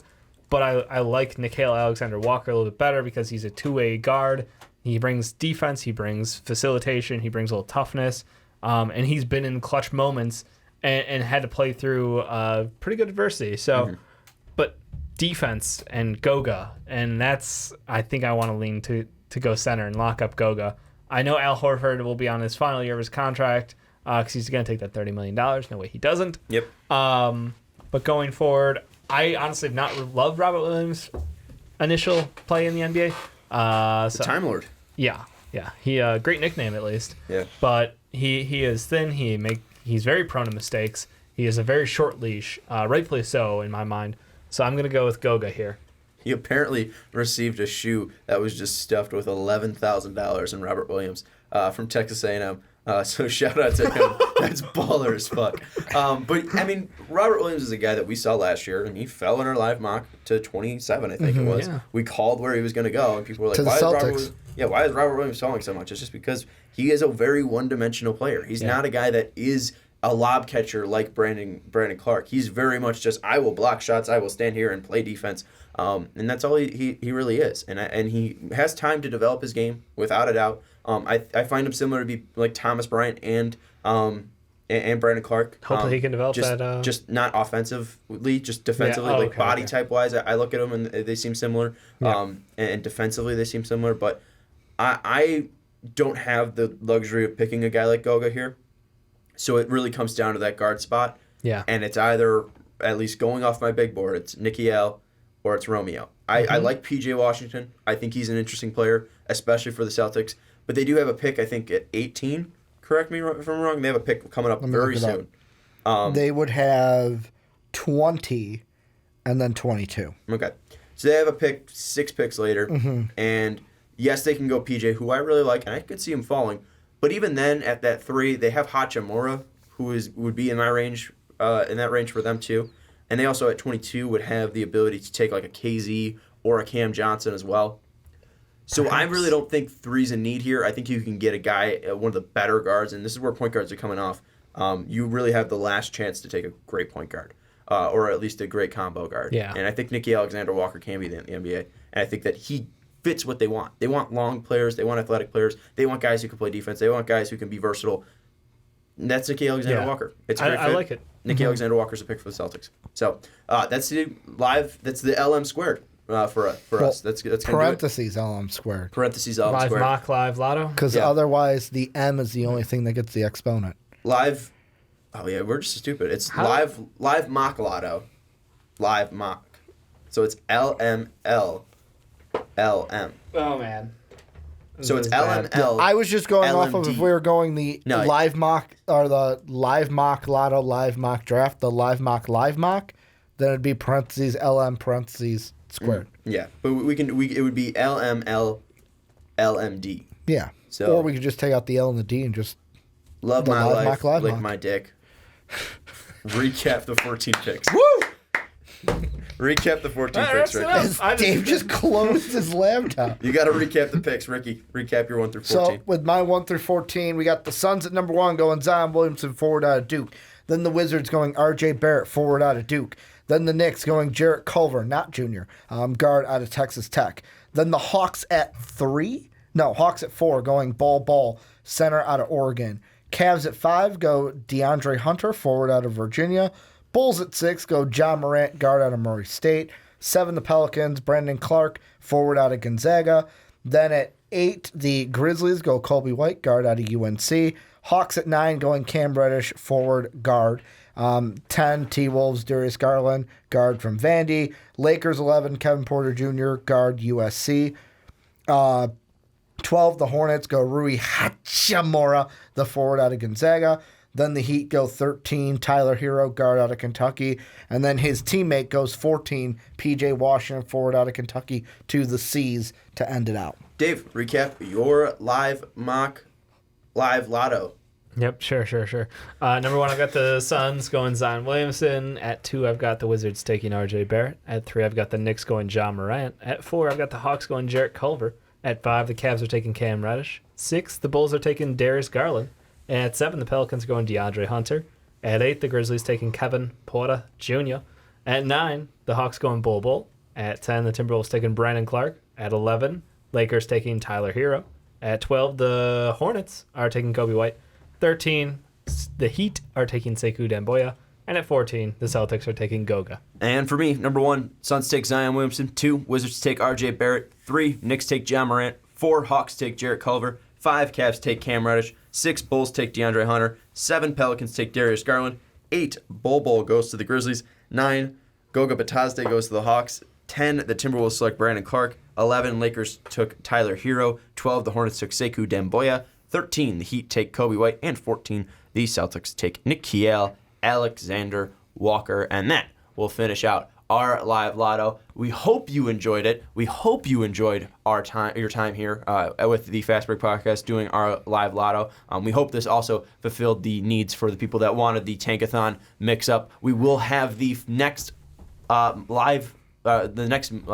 Mock. the mock, thank you. Next live mock, the day of the NBA lottery on May 14th. So we will be recording the day of, should be coming out May 15th. So we will have finally the finalized dates, then the finalized lotto, and it should be a fun time. I want to give a shout out to Jake. Jake will be on twice next month in May. We weren't able to get him on. And also Bryant, we got to get him on a podcast as well. Our new patron, we weren't able to connect with him, but we should be able to do that hopefully coming up soon. So we will do that. We got to end this as the computer's kind of freezing up because we've recorded this for over 2 hours long. Hopefully it saves. For Ricky Widmer, for Dave Oster, I'm Sean Anderson. We'll see you next time.